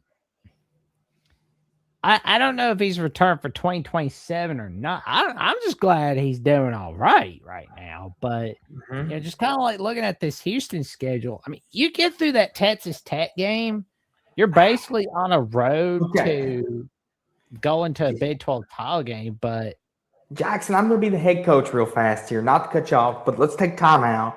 Why are they going at Georgia Southern? How does that come up? I think they planned it a few years ago. Okay. I'm not trying to sound like I don't know what I'm talking about, but like at Georgia's, like I'm just wondering how that comes together. If that was just like a last second thrown together, someone else was supposed to be in that spot, and then Georgia Southern's like, we'll play you, just come to our building, or what? Because typically, Jackson, the big boys, those little teams come to the big boys. Yeah. He says, I'm excited to see the go-go offense. Yeah, there you go, the go-go offense. But like the Houston Cougars, like those two road games that I'm looking at here, at Texas Tech and at Utah, like nobody gets out of Rice-Eccles Stadium alive. Look, I know that Kyle Whittingham's not there, but you got Morgan Scalley taking over, and I'm not saying you're automatically seeing Utah continue what they're doing with Whittingham. I'm not saying that you're going to see disastrous results. That's not what I'm saying at all. I'm just saying it's usually tough to get out of Rice-Eccles Stadium alive. Yeah. Here's the thing, too, Jackson. Looking at the schedule, I wouldn't count at Kansas State out. They're due for a bounce back here, I think. Avery Johnson, coming off one of his worst years, I think he's due for a bounce back. Going to Old Country Roads, going at West Virginia. Oh, man. West Virginia is going to be rough. And here's the thing, too, Jackson, not to cut you off, but at Colorado, too, the week before. That's going to be a tough game. Then going to West Virginia. Looking at this schedule, Jackson. Is Colorado, the Big 12 equivalent of South Carolina. You don't know which team you're going to get. Exactly. Because like when everybody talks about them, they turn into a disaster. But when no one talks about them, they do a great job. Really? That's what I'm wondering about Colorado. We know Cincinnati's not going to win a game in November. They're going to be disastrous again. Jackson, But don't you start that. You cut that out. Don't you disrespect Scott Satterfield. But listen here. For anyone that doesn't know, Jackson over here is a non-Satterfield believer. And I love me some Scott Satterfield. Don't get me wrong. For what he did it for Louisville after Bobby Petrino left us hot, Jackson's getting me into a ramble. See, this is what Jackson does, people. He gets me in my emotions, and then and he's laughing because he knows it's funny. But back to this. But if it makes you feel better, that non-conference slate, I think Cincy can get through it, honestly. But if they can't get through it, they're about to have some serious conversations. And I agree with Michigander in the comments where the Mountaineers can make some noise. Oh man, if you've been seeing me on Locked On West Virginia, I've been screaming at the top of my lungs that I believe that West Virginia football can be kind of like where Houston was last Okay, season. thank you, Clint, for that. Yep. I didn't mean to cut you off, Jackson. He was just clarifying. It's all good. Satterfield the smoker. I'll say this, Jackson. Looking at this schedule, and I might get some pushback on this, I see 9-3 right now. I think at Texas Tech, I think that'll be a loss. I think they'll lose to either Kansas State or Utah on the road. There's 2. And then I think they'll drop either the Colorado or West Virginia game. I think West Virginia gets them. I think 9-3, Jackson. I think that's a fair assumption. Mountaineers are really going. I think the Mountaineers can get a 9-3 season, honestly, and then win their bowl game against a team that's basically opting out their starters. All right, Steve. Steve, are you messing with me or you? Good to see you too, Dave Brown. Long time no see. How have you been? Good to see you. Listen, you look at that schedule, that's 9-3. I mean, Michigander says I think they can upset Texas Tech. Ooh, At Texas Tech? You believe Houston could upset Texas Tech? Well, I mean, it's a possibility. I'm not saying Michigander is wrong, but that's a heavy ask. He said, like last year versus LSU. Okay, I mean, here's the thing, Jackson. I think Texas Tech Houston is a really good team. But to go to Lubbock, that's probably going to be a night game. Yeah, it is a night game. I'm not saying it's impossible, but man, that's not some good odds.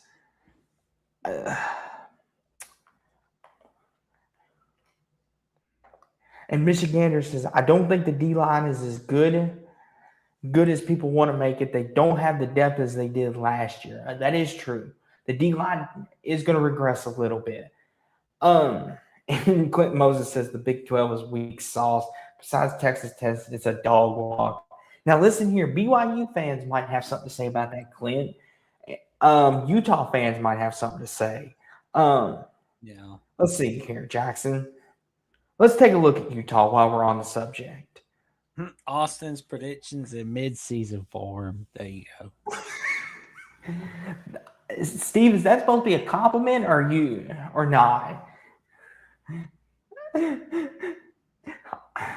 Which I'll take it as a compliment, I guess. Got Utah. Let's see it. Hold on. I laughed my butt off when the Arkansas athletic director was whining and crying about how they got it and they died. We can't do this. We can't do it. He puts out a statement like he's so tough, but he really came off like a whiny bitch when he did that. Like, oh my God, that was just so terrible. Because like you're crying about like having to go to Utah late night. And then how you got to play Georgia at 11 a.m. Like, oh my God. Like, that's just so terrible. Like, that's so whiny. So whiny.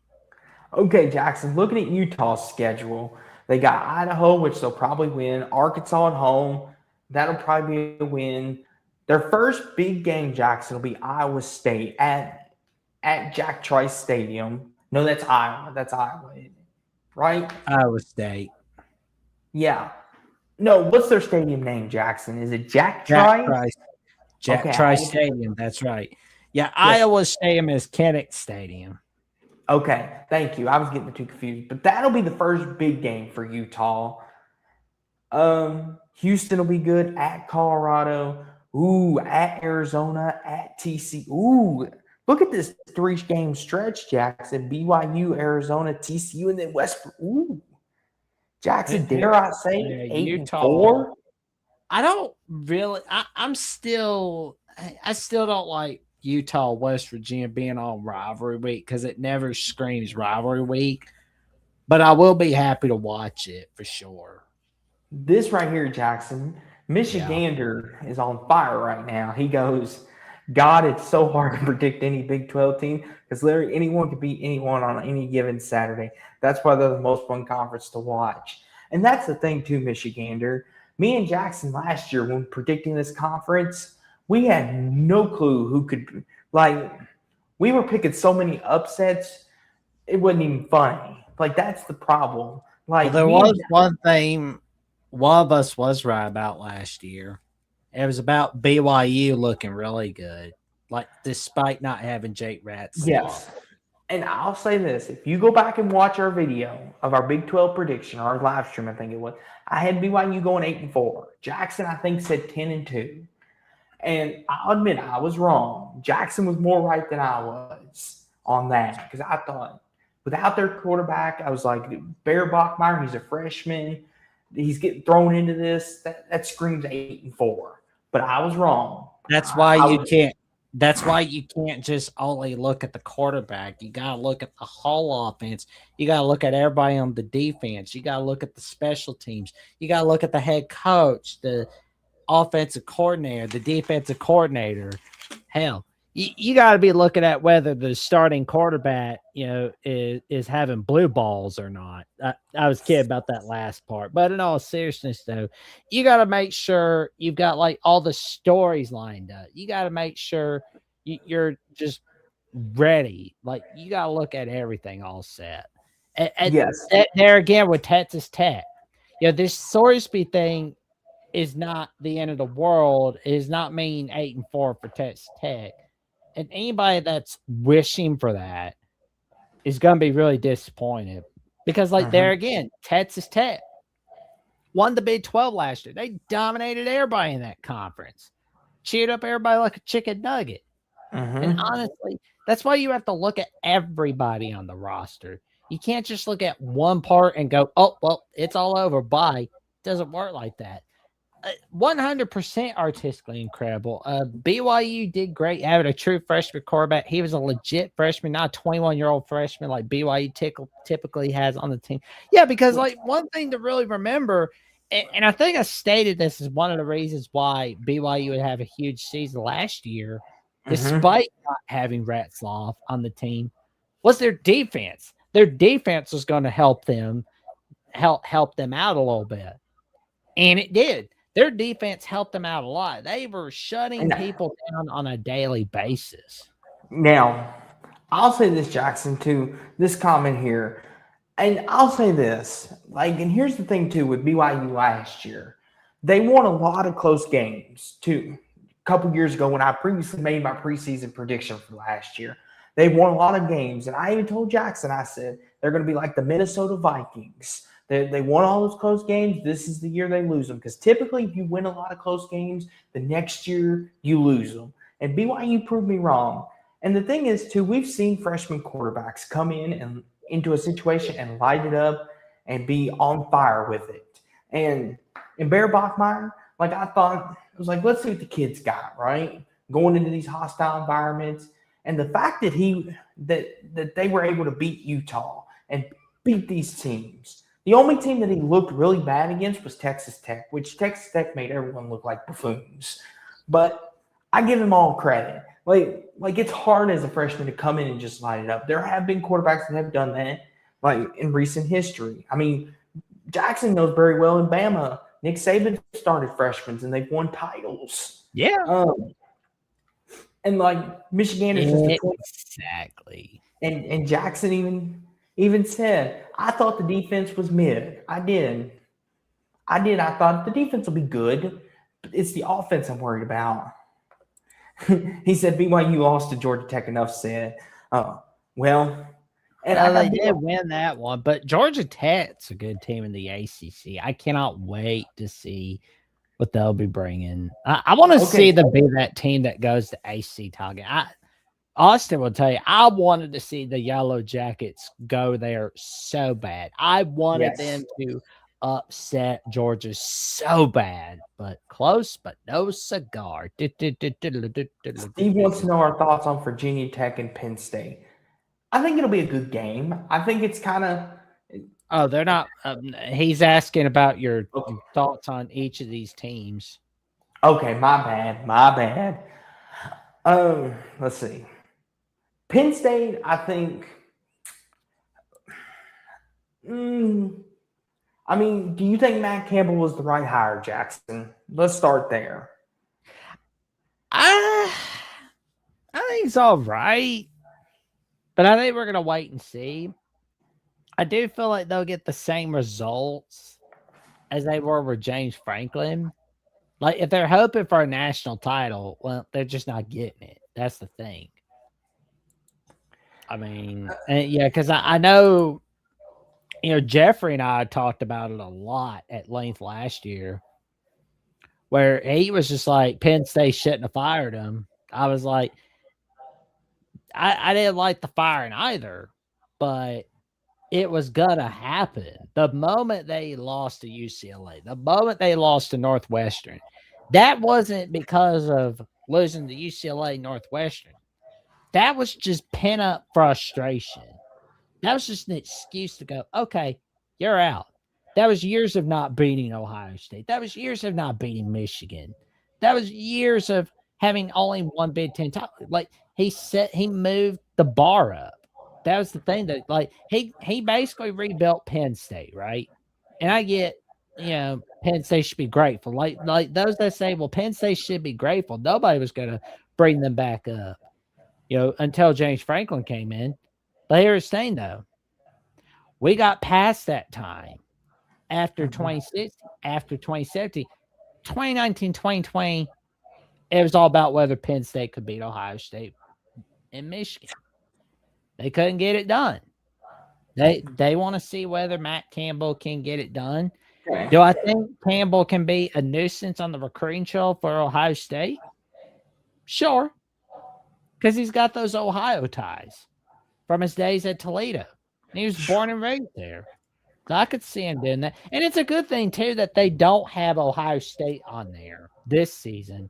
Ohio State, keep in mind, Penn State does not have annual rivals in the Big Ten, so keep that in mind.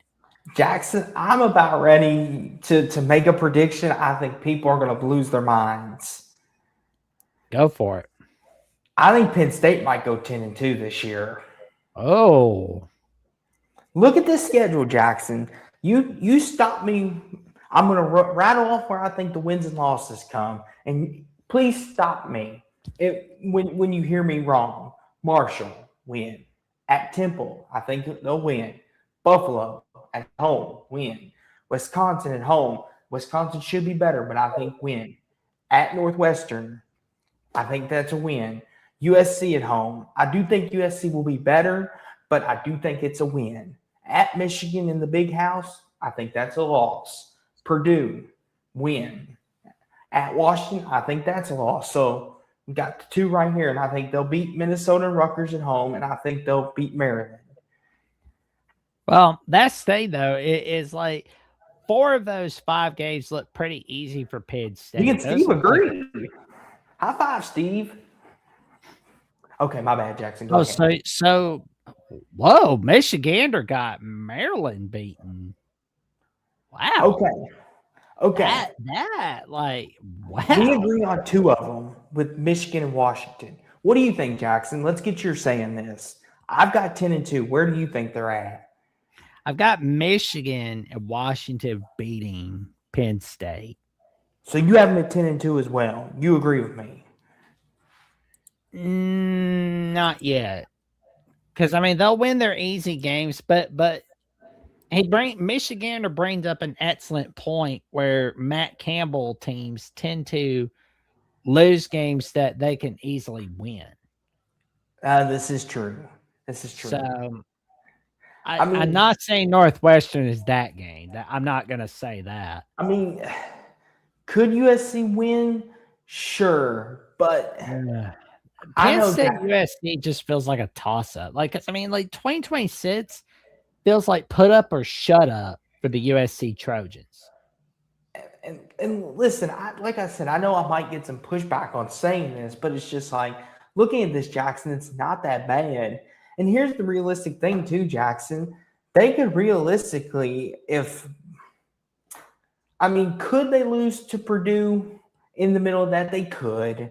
I mean, Purdue could surprise them. And I can see Michigander's point as well. Maryland has a very talented roster. This looks like a 9-3 year for Penn State, honestly. Yeah, Jackson, I do want you to say your favorite phrase about Maryland that you always tell me when I get high on their hype.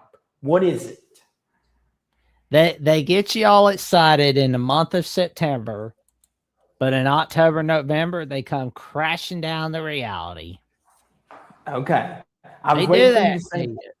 It's like watching Kevin Sumlin when he was at Texas A&M, right? Mm-hmm. They got everybody excited in September, but in October, November, reality came crashing down. Mm-hmm. I'll say this, Jackson.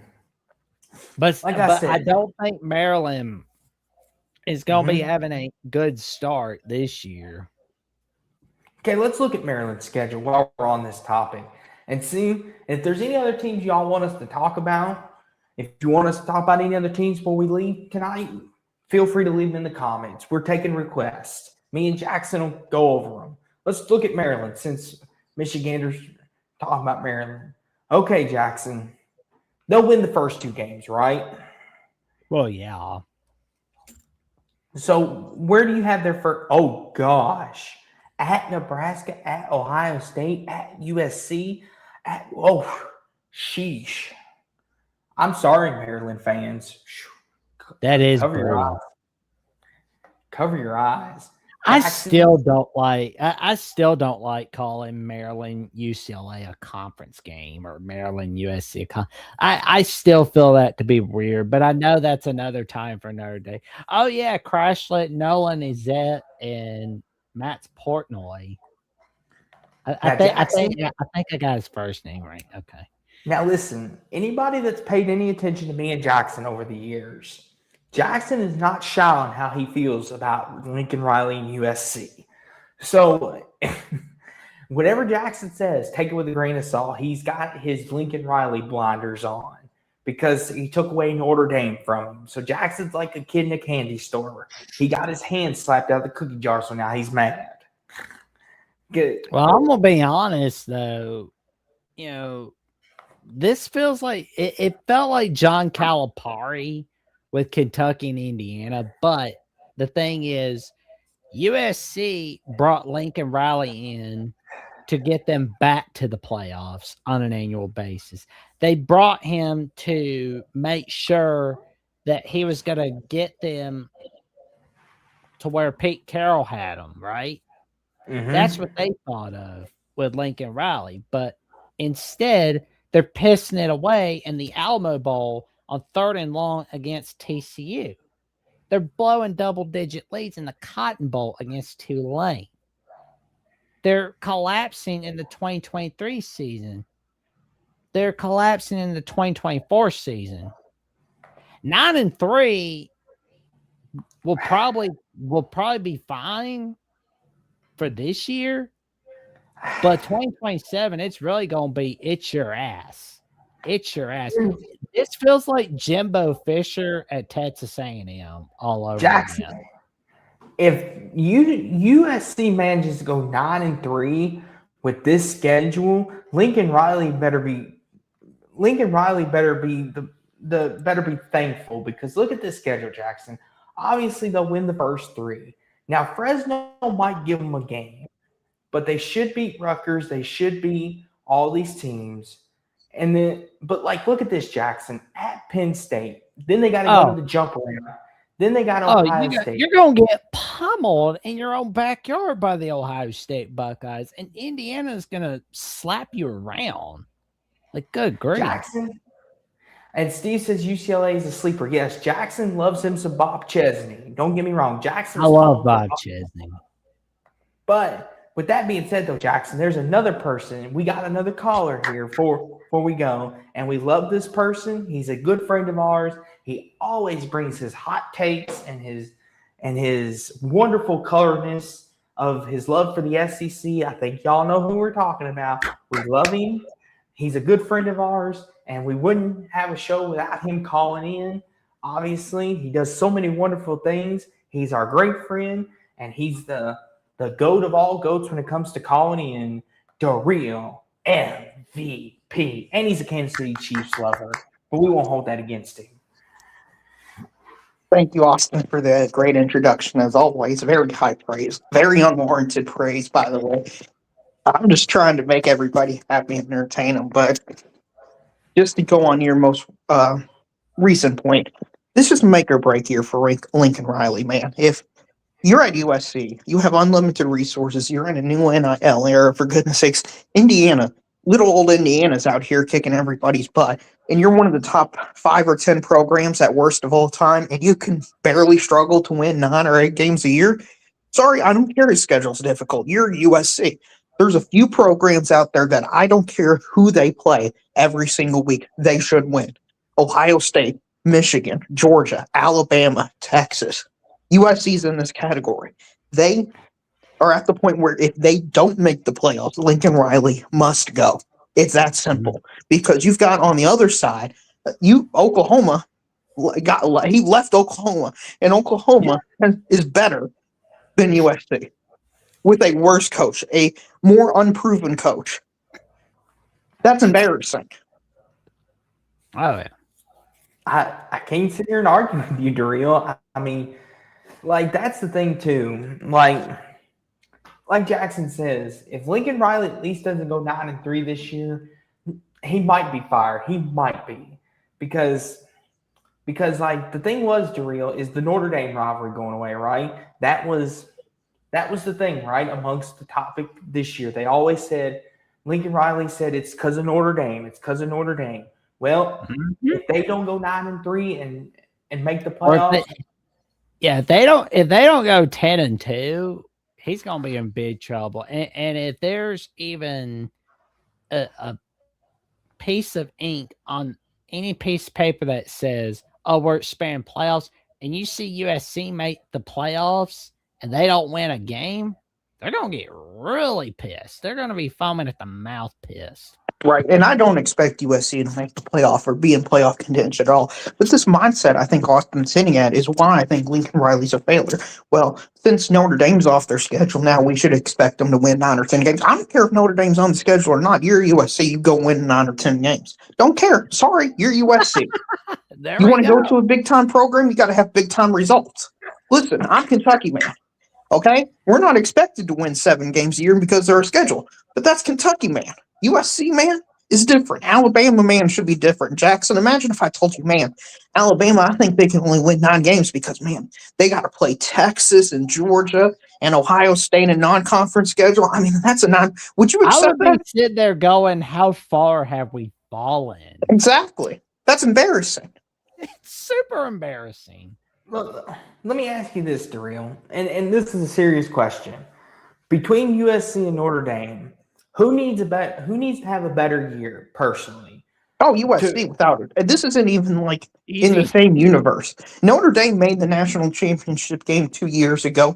A lot of their, according to the metrics, they were one of the top 5 teams in the country, not on the results, but the metrics. And Notre Dame fans have excused themselves into believing they can win all, despite not losing to a top 25, beating a playoff team the entire season. But besides the point, Notre Dame, over the last 2 or 3 seasons, has had much better results than USC has had in like 15 years. Yeah. This isn't even a debate. Marcus Freeman is undoubtedly a better coach than Lincoln Riley, just based off the results. How is this even a debate? One guy made the national championship game, won 3 playoff games. The other guy's best win was winning a Rose Bowl like 6 years ago against Penn State. Man. Like, Here's the thing. is this even a conversation? I want to push back just a little. I mean, Just honestly, a little. I'm not trolling when I say this. I think the gap between Jeff Brom and Lincoln Riley is closer than the gap between Lincoln Riley and Marcus Freeman. Here's the thing with Lincoln Riley, and I know Jackson will have his piece here in a minute on this. I want to say for Lincoln Riley, what he has over Marcus Freeman is he's a great offensive play caller. Marcus Freeman, you can make the case that he inherited a good situation, whereas Lincoln had to start from scratch from what they were.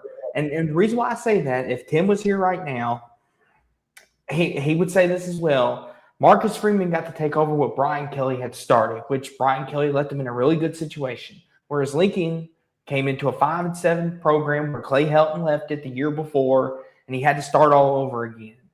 Now you're telling me, you give me those two situations, Darrell. If we both walk into those situations, like let's just say you walk into the Notre Dame situation, I walk into USC. Who do you think is going to end up better on the better end? I mean, I'm going to end up better in the short term, but I mean, this isn't year 1 or 2. This is like year 4 or 5 for Lincoln.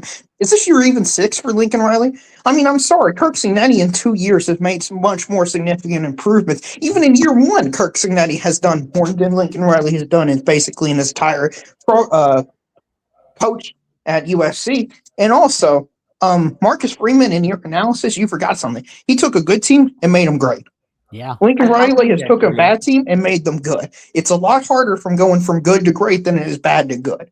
And listen, Lincoln Riley is the best offensive mind, maybe in all of college football, maybe in the history of the sport. Sorry, that's 50% of the game, or maybe 45 or 55% if people want to quibble about that. He has no defensive talent at all. He is actively detrimental to players' careers on the defensive side of the ball. And if he wants to be a great offensive coordinator and take some random program to a playoffs, he can do that as an offensive coordinator. But him being a head coach isn't working out. It just isn't. We're 10 plus years in his tenure, and all he's done is lose in big time situations outside that 1 year in the Rose Bowl where he beat Penn State. He goes and has the first and second worst blowout loss in the history of college football playoffs. It's embarrassing. I'm going to stink up for Lincoln Riley here just a little bit. Now, Darrell, you do remember the year with Caleb Williams, his first year at USC, he took him to the Pac-12 championship. And yes, there's a lot. What is this Pac-12, Austin? The Pac-12, Darrell, let me explain it to you. The Pac-12 used to be the conference of prestige. As the great Bill Walton said, it's the conference of champions. It's sad that Pac-Man, the video game character, outlasted the Pac-12. Listen, Darrell, I understand. But Lincoln Riley in year 1 did do that. So that's the same coach. That's the same coach. Artistically incredible. Yes. Like I said, the argument for Lincoln Riley His is first not in full my year favor. to be that. I got it. I know I'm against the wall, but I will say we cannot downplay what he has done at USC. But to the point, though, Darrell, I understand Marcus Freeman, yes, took him to the national title. He got Riley Leonard drafted, to the NFL. He's got all this talent. But once again, though, we can't sit here and act like Marcus Freeman hasn't choked in big-time situations either.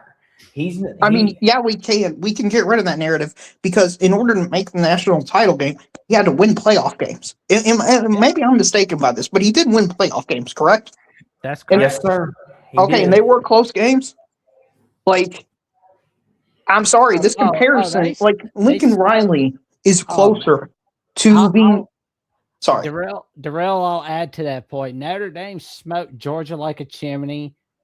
They made Sean McDonough the puberty voice by beating Penn State in a game-winning field goal. Yeah, they lost to the Buckeyes, but still though, like you said, with Marcus Freeman, Notre Dame can win the big game where it really counts now. I'm not even joking when I say this. Is Lincoln Riley a top 5 head coach in his own conference? No. And USC is it's a top 5 program in the Big Ten, right? Oh yeah. USC's I would supposed to be say a so. top 5 program. Okay, But- so one of these things is not like the other. Either we need to all lower our expectations for USC, or they need to get a better head coach. It's really this simple. Oh, I think they will. Because, I mean, like, I know that, like, some people have said, well, Lincoln Riley's not going to get fired because of his buyout. But here's the thing, though. Huge buyouts have not stopped teams from firing coaches in the past few years. That didn't stop Texas A&M from firing Jimbo. I don't think it stopped LSU from firing Brian Kelly. And I'm sure there's a few other teams I'm missing out on. I mean, it just takes one bad moment, and I think Michigander brings an excellent point where he says USC is now the James Franklin Penn State of the Big Ten. Tough team, can't win Big Ten games. Can't win the big. See, I games. even disagree with that because Penn State would lose to top 5 teams. USC loses to these random Minnesota, Arizona State level teams every single year. They'll lose 1 or 2 of those games. Oh yeah, They're not winning 10 games a year. Penn State is until last year, a significantly better program than USC. Like USC is closer to an 8-win program like Texas Tech than they are a national championship contender like Oregon is. yeah. I mean, they pissed it away against Illinois last year on big noon kickoff, and the way they lost to TCU in the Alamo Bowl, where they allowed a game-winning touchdown in overtime on 3rd and long. You don't do that if you say you're a winning team. You just don't do that. That's bad. Yeah, and I'll take the 2 programs that I think are currently closest to USC in terms of all-time pedigree, but being really good right now in a similar situation as Michigan, Oregon. Oregon, their coach got stolen to Miami. What did they do? They got one of the best coaches in the sport in Georgia immediately after that. Look at Michigan. Look what they had to deal with the whole cheating scandal and all that stuff. They got one of the best coaches in the entire sport in Kyle Whittingham. What does USC do? They go from guy who's terrible to okay. If these other great programs could do it, USC should be able to do it, but they're not. See, here's the thing. Listen, they're not that great they're not a great football program. They're a good football program. They're not great. Yeah. See, here's the thing, Daryl. You're comparing, all these people, these different people. Here's the thing. Yes, Dan Lanning, you can make the case him and Lincoln Riley are closer than we all want to admit. Because, yes, Lincoln Riley has been to the playoffs. Dan Lanning has been to the playoffs. They've been in the exact same spot. Neither have a title to show for, but for Michigan, they got the title as a team. So we can kind of take them out of that. Kyle Whittingham. I'm talking about the Sharon Moore years where they had that at coach and then they immediately upgrade to one of the best coaches in the sport. I mean, Kyle Whittingham's a better coach than Lincoln Riley. Dan Lanning is a better coach than Lincoln Riley. I mean, they're getting passed over again and again, and they're paying often way more money than they're just in a really tough spot. It's bad. I don't want to say irrelevant, but this is like casual USC fan, casual California fan. Well, the Dodgers are playing tonight, and we got all these professional sports teams. What's USC? Oh, they're 2-1 to start off the season. We're going to turn it off, and then they'll never watch a single game for the rest of the year. That's what they're going to do this year. They're going to completely tune out on their team because a lot of them are fair weather fans, and they have no reasonable expectations to make the playoff or be relevant or anything like that. Like, if you pulled up the odds for USC to make the playoff, I'm sure they're way down the list. I'm not joking. Because of how weird the the automatic qualifiers and stuff is, I wouldn't be surprised if a TCU or a Louisville or Virginia Tech had a better chance to make the college football playoff than a USC. Yeah. Here's the thing, Daryl. So let me find the odds just to see your point. Okay, here we go. Let me pull these odds up for you, Daryl. We're going to placate this a little bit. Let's have some fun here tonight. We're all about having fun here. There we go. Let's see how close Daryl is. Okay. Currently, the odds, Ohio State is your favorite for next year. No arguments, right? No. No Notre Dame. arguments with like that top bunch of teams. I mean, Indiana, Miami, Georgia. Okay, LSU, Texas Tech, Texas A&M, Darrell. Any arguments for them being in the No. Alabama, Ole Miss? There's USC at 30. They're behind Ole Miss and Bama. What do you think, Darrell? I mean, they're behind a complete unknown in Ole Miss. That basically says everything you need to know. They're behind a team in which is complete unknown. Embarrassing. Here's the thing. Then right behind them is Oklahoma, Michigan, Penn State, Florida, Auburn, Tennessee. And then you get down to like your brass tacks. There's Teams that have no Louisville. chance. Exactly. Then there's Kentucky, obviously. And then you go on down. You get the gist. This is a little different list than I was suggesting because this is to win the national championship. Winning it's different than making it in because there's different structure for each conference. Having an automatic bid is going to significantly change these odds. Okay. But USC's currently fourth favorite to win the Big Ten right now, Dario. Do you agree with that? They're ahead of Michigan. No. Iowa has, in my opinion, Iowa's got as good as a chance as USC to win the Big Ten. They're on the same level, those teams, or Washington. Okay. I mean, That's just my opinion. I mean, Ohio State, Indiana, Oregon. I think most everybody would agree those are the clear-cut favorites. Any disagreements from you two or anybody in the chat? No? So then, I know this. Iowa's definitely going to put a scare into Ohio State this season. He's having a good time with that one. Hey, they do. I mean, they put a hell of a scare into the Indiana Hoosiers for 2025 season. They always do this to top 10 teams in the world of college football, and they're going to do it again. I'm telling you. I mean, well, and that's fair. I could agree with Michigan where he's talking about where Iowa's dead last in returning production. But I will say, though, I am not messing with Iowa at Kennett Stadium, especially if I'm a top 10 team or a top 5 team. They always put a scare into everybody in the world of college football. Right. And at some point, just for me, maybe this is a bias that I have. Iowa's one of these teams that always seems to go 8-4. So I'm kind of just in default of, well, I need to see them have a bad year, like non-bowl eligible year. I understand that they're last in returning production, but their development is so good, one of the best in the entire sport, that I just kind of put them in that 8-4, 7-5, or 9-3 range automatically. I need to be dissuaded from that opinion. See, here's the thing too, Dario. The thing about it is too, with the preseason rankings and all of this, we're in the middle of June.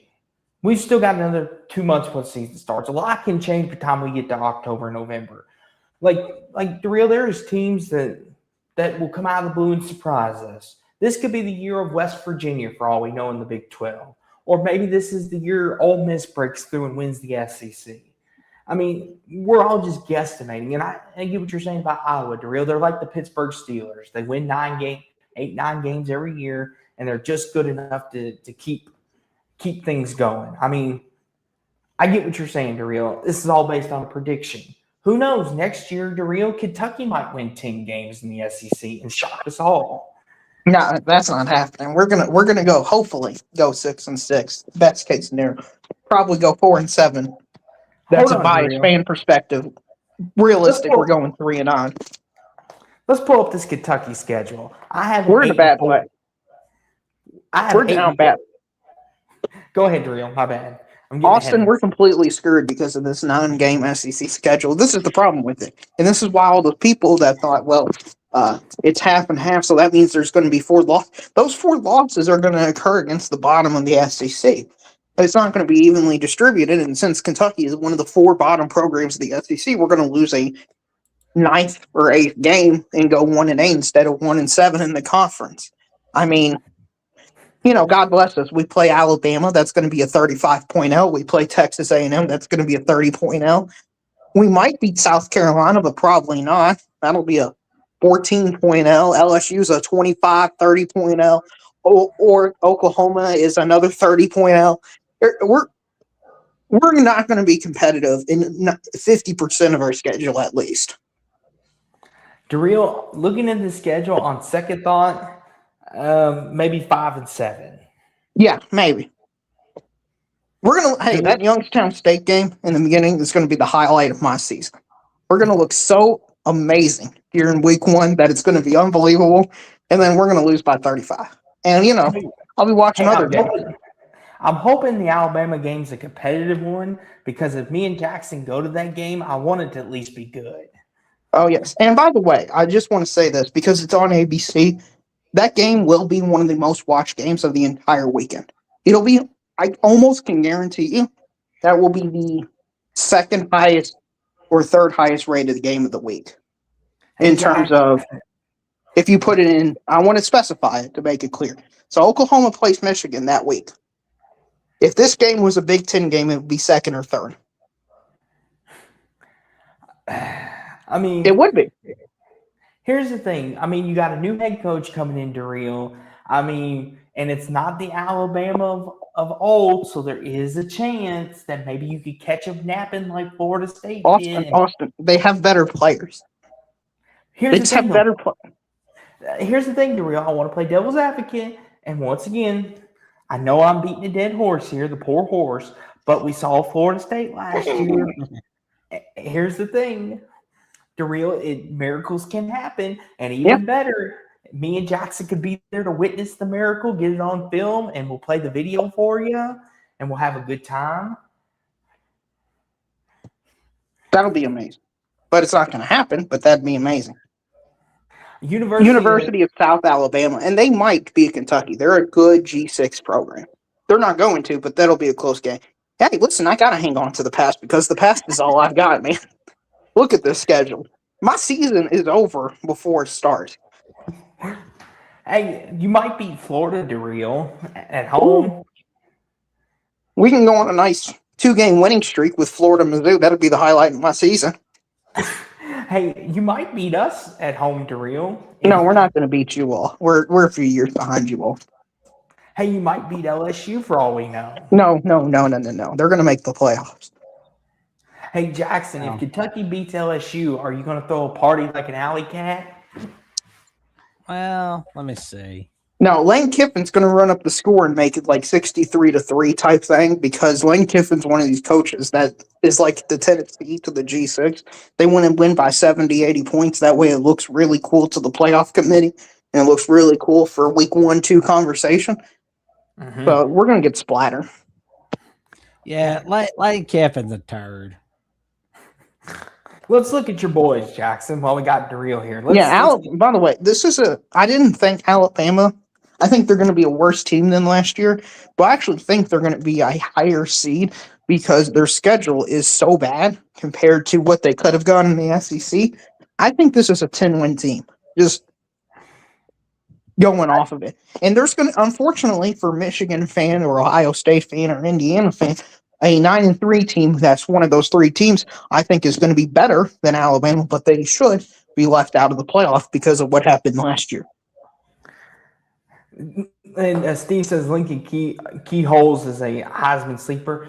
Steve, school me up just a little bit. What should I expect from this guy? Like, I've heard good things about him. I'm kind of concerned. He decided to leave Ohio State. Did you all just not want him? What's the deal with that? School me in. But hey, Darrell, you got some respect, though, from a Texas Longhorn. How about that? Yeah, I mean, listen, that was probably the best Kentucky played all year. You're a Texas fan, artistically incredible. Oh, I didn't know that.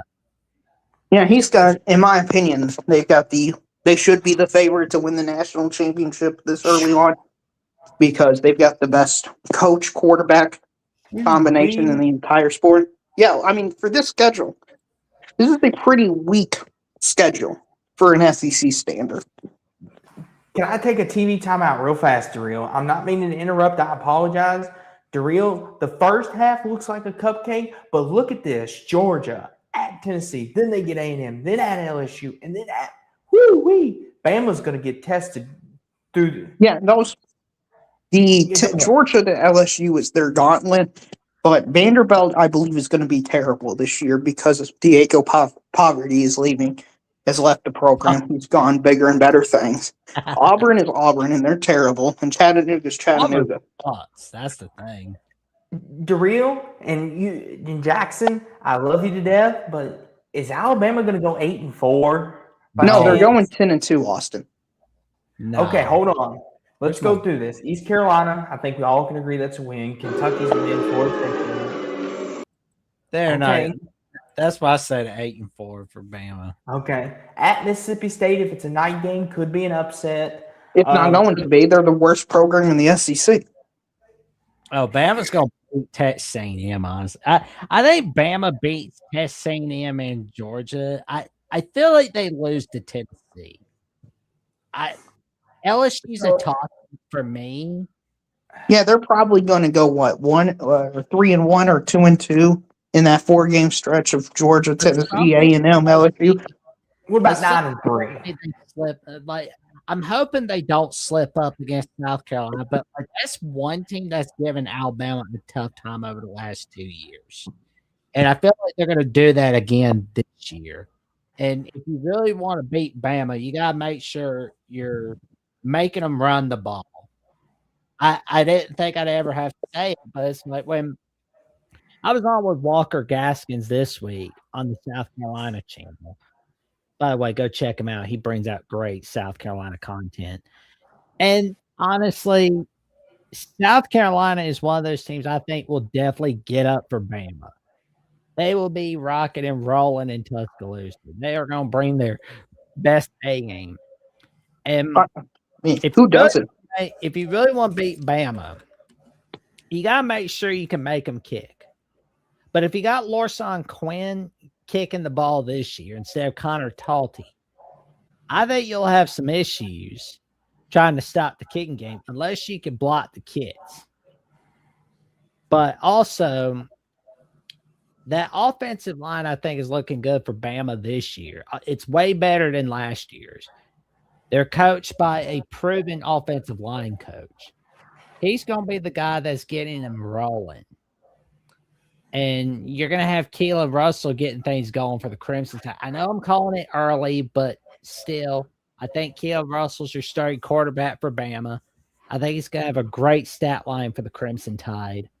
You're definitely going to get rolling with Bama. And 100% artistically incredible. Florida State only gets up for Bama. Everybody else not so much. Yeah, I mean, we saw that last year. Everybody threw the cart in before the horse for the Florida State Seminoles week 1 last year, and then threw the baby out with the bathwater on Alabama. Remember, don't ever think that everything is be-all, end-all after week 1. It's not like 1986. This is 2026. Remember. There you go. Because, there you go. I mean, I see South Carolina giving Bama trouble. I could see Kentucky giving Bama trouble in the first quarter, but the second quarter and the half, Bama will have a good day. Here's the thing. I'm about ready to and Steve, I know you're going to bed, sleep good. When you watch this on the replay, my midseason predictions is in compete conform. I'm calling it right now. Bama goes to Mississippi State and they go down the week before Georgia. Wow. Listen, I have a feeling on these, Jackson. You know I'm the upset king, and I like to go for the underdog. This is one of Austin's classic big swings and big misses. Hey, DeReal. Listen, DeReal. Oh, hey, the guy Andrew Miller would be happy to hear you say that, man. Oh, listen, Jackson and DeReal. DeReal, I've taken some big swings before, and I've hit grand slams. I got a good feeling about this one. I think what's going to happen is they're gonna start the season off undefeated, feeling themselves, and this is where we find out Mississippi State's going to be a night game. The atmosphere is going to be right. The cowbells are going to be singing, and then Mississippi State pulls off a stunner. They win it on a walk-off field goal, and everyone's Mississippi State. Woo! That's a great story, but it's not going to happen. That's a great fairy tale. You should write a book about it. You said you get some grand slams. Well, you also swing in the batter's box, and you look foolish on your strike 3 call sometimes. Coming from you, I will accept it, but anybody else, I might take offense to it. But from you, I won't. Yeah, I mean, listen, this is why sometimes you absolutely nail them, and sometimes you go down swinging. Obviously, they should start out 5-0. If I'm giving a logical prediction based off probability, they'll probably go 2-2 during that 4-game stretch. That's very difficult. They'll finish off the season 3-0. They'll make the playoffs and be. How many SEC teams do you think we're getting this year, Jackson? 5, 6, 7, 8, 8. How many we getting this year? Well, whoever. So you're gonna have 2 of the teams in the SEC title game, which you get in, obviously. Well, Basically, just gonna come down. I think what's gonna happen is I think the SEC and the Big Ten dominate the field again. I think we're gonna be seeing 4 SEC teams, 4 Big Ten teams. You're gonna see Notre Dame get in, the ACC champ, the Big 12 champ, and then that group of 6 team get in. unless the ACC goes 8-4 again, and we get Duke or something like that. We're Again. not gonna see an 8-4. Yeah, you're good. You've changed the tiebreakers, so your conference will have a representative this year, barring you all just completely losing to these G6 teams. But, Yeah. I mean, think about it, Jackson. You've got Georgia, Texas, Alabama, LSU. I consider those 4 teams basically locks to make the college football playoff. Would you disagree with any of those 4 teams? You see Miami randomly go down against the Wake Forest and then just win the rest of their slate. And then win the ACC. Because they always do this. I could see North Carolina being that random game they go down in. Because it's they do that with Mario Cristobal. We can't forget that it happens every season where it's Miami always wins the big games, but they always lose that one game they shouldn't. They did that last year against Louisville. And I warned about it on Locked On West Virginia when we got to the Jackson's World of College Football with Mountaineer Paul. When I mentioned to people that day, I said, it was minutes before the game started, I said, not a whole lot of people are going to be watching Miami Louisville, which means one thing. Do not be surprised if you see Louisville upset Miami for starters because, one, Miami always plays down their competition when no one's watching. And Louisville always gets up for games like this. Secondly, you will see Miami bring their A game in a game like a Notre Dame. You'll see them bring their A game in an Ohio State game. But you're going to see them play down to their competition like an SMU or like a Wake Forest or Syracuse in 2024. You're going to see something like that again. You're going to see Miami play up to their competition when it's Clemson, when it's Notre Dame, when it's Florida State. But do not be surprised if you see them playing down to Wake Forest or if you see them playing down in North Carolina. Do not be surprised. Do I think this team can win the ACC? Certainly. But do I think they'll play down to their competition some week? Absolutely. Here's the thing, and I know Darrell's going to answer here in a second. Artistically Incredible says Texas plays 4 playoff teams from last year, and they still have to go to LSU and Tennessee. Here's the thing, and I want his or her opinion on this. I think Texas, a lot of people are putting pressure on them that they have to make the playoffs this year, that if they don't win the national title, Steve Sarkisian is in trouble. Am I overreading that, or do you all think that as well? Because of the roster he's got and Arch Manning's back again.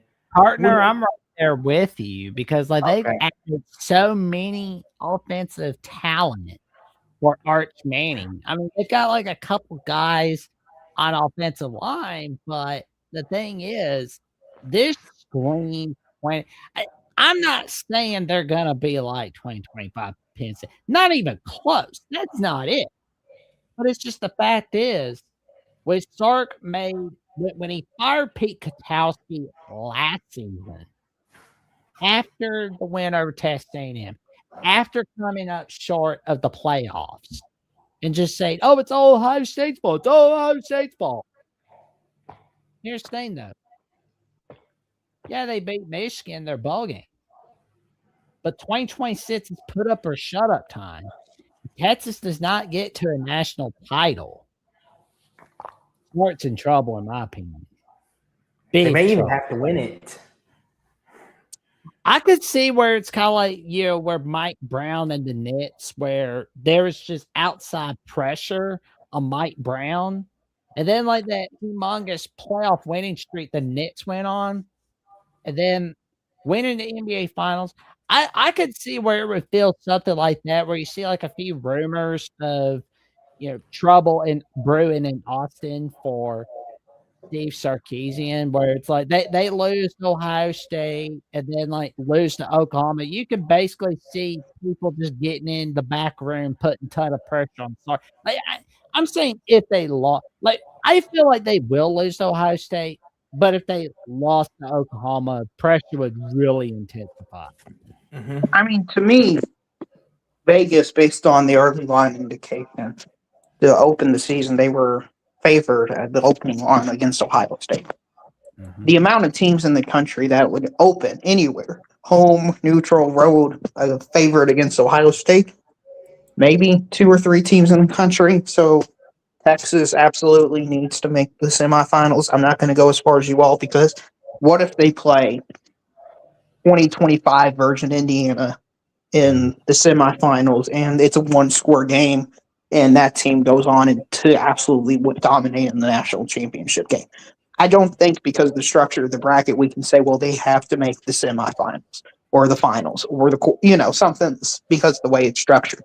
But I do think they absolutely have to make the playoffs this year. I absolutely do think, particularly, I think mainly they have to beat Ohio State to open the season. Yeah. I think it's going to be really deflating for Arch Manning in Texas, because they're a national championship level contender, to lose a third time in a row to Ohio State. Yeah, I think they should beat Ohio State. They're at home. They're the better team. They've got the more proven quarterback. The coaching is about as equal as you possibly can get. They should win this game. If they don't win now against Ohio State, when will they beat them? Yeah. Mm-hmm. I agree. And here's the thing too. Like you said, Daryl, it's all about the media perspective, like Jackson said as well. And two, like if they lose to Ohio State but then go on and win the whole thing, then it might be like the year that Ryan Day lost to Michigan, right? It might go away quietly into the ninth. It might be like, okay, yeah, you lost to Ohio State, but you won the big one. So they may not let him forget it, but they might let it slide, so to speak. Oh, they would. But I just want to ask you, because it's like, even though Texas had win streak against Oklahoma, which do you think people be more mad at? Texas losing to Ohio State or Texas losing to Oklahoma? I think it's Oklahoma. Yes, Oklahoma's a worse team than Ohio State. Mm-hmm. And it's a rivalry game. It has, but if Texas can't beat an Ohio State team in ideal circumstances, I think it's going to be devastating psychologically for them to think we can beat this level of team in the semifinals, because they basically have to beat 2 Ohio State level teams to win the national championship. Mm-hmm. And if they can't beat them in ideal circumstance and lose to them for a third time, especially if it's a close game like the other 2 times, I think there's going to be a big mental barrier there. And I think they could meet up in the semifinals or finals. And I think that is going to be a massive factor, as the psychological edge. Because at that point, it'd be like Texas's Penn State, where they get close and then they lose to these big programs. That's what it would feel like to me. Oh, Texas fans, cover your ears. Ouch. That had to hurt. Hey, you got to win the game. Yeah. Go out there and win. In my opinion, they've played better than Ohio State in the first game, and they lost. In the second game, it was a close-ish game, and they choked in the fourth quarter when they had the ball. I mean, you got to win. Yeah. You want to be the best. If you're the favorite in 1 or 2 places, I'm going to expect great things out of you. That's the way it is. And I don't disagree with you on that. Like, if you want to be the team that you say you are, you got to win. I agree with you, Darrell. It's like You the know- Chiefs. I know everybody's talking about Texas Ohio State or the Red River rivalry or Texas A&M or Texas LSU. But one game I can't quit keeping my eyes off of for Texas is the game against Ole Miss. Like, think about that for a moment. Because you're going to be seeing Arch Manning going to, playing at home against Ole Miss against his grandfather's alma mater. Bingo, there it is. Uncle Eli's alma mater. I mean, you really think you're not going to see this be like a rare edition of the Manning cast on ESPN2 or ESPNU? Are you trying to get us into Taylor Swift era here? Meaning, we need celebrities to stay away, good buddy. Don't encourage it. Well, no, because I'm afraid you don't understand, man. Because like I'm talking about Arch Manning's relatives. I'm telling you, they're gonna be like going all in on this. I'm telling ESPN is gonna go all in on this. That ruins the game, though. For me, and I'm not saying you're wrong, but it ruins the game for me because I don't want them constantly panning like puppies to get their reactions. I want to watch the game. I don't care what, with all due respect to his family, I don't care what they think. Like I'm saying that, like it's gonna be on like ABC Saturday night, of course, but you're gonna be seeing like ESPN2 or ESPN Plus have like a Manning cast edition, or just have somebody have like the ESPN YouTube channel fill it up with Eli Manning, Peyton Manning, Archie Manning, live reacting, watching, and Cooper Manning live reacting. I could see that happen with Tennessee too. I mean, like, why not? I mean, like, there you go. Because Uncle Peyton Manning's alma mater. There you go.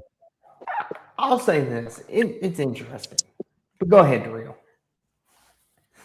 Yeah, I completely agree with you, Austin. It's interesting. I don't know anything about it. Kind of to steer us on track with the college football conversation in general. Which coach do you think's under the most pressure this year to perform? Ooh. That's a good question, Darrell. Okay, hold on. Let's see. I'm trying to think who. Obviously, I think Lane Kiffman's in this conversation. Sark's in there. I think Steve Sarkisian's in that category. Is Dan Lanning? Are we ready to throw him in there just yet? No. No, not even close. Yeah, he made the Final Four last year, and he got throttled by the best team in the sport. Oh, good. Oh, it was vehicular manslaughter by the Indiana. Now, I know Jackson more on this. Darrell, what about Kalen DeBoer? To me, he was going to be the guy until he got the contract extension. Yep. Okay.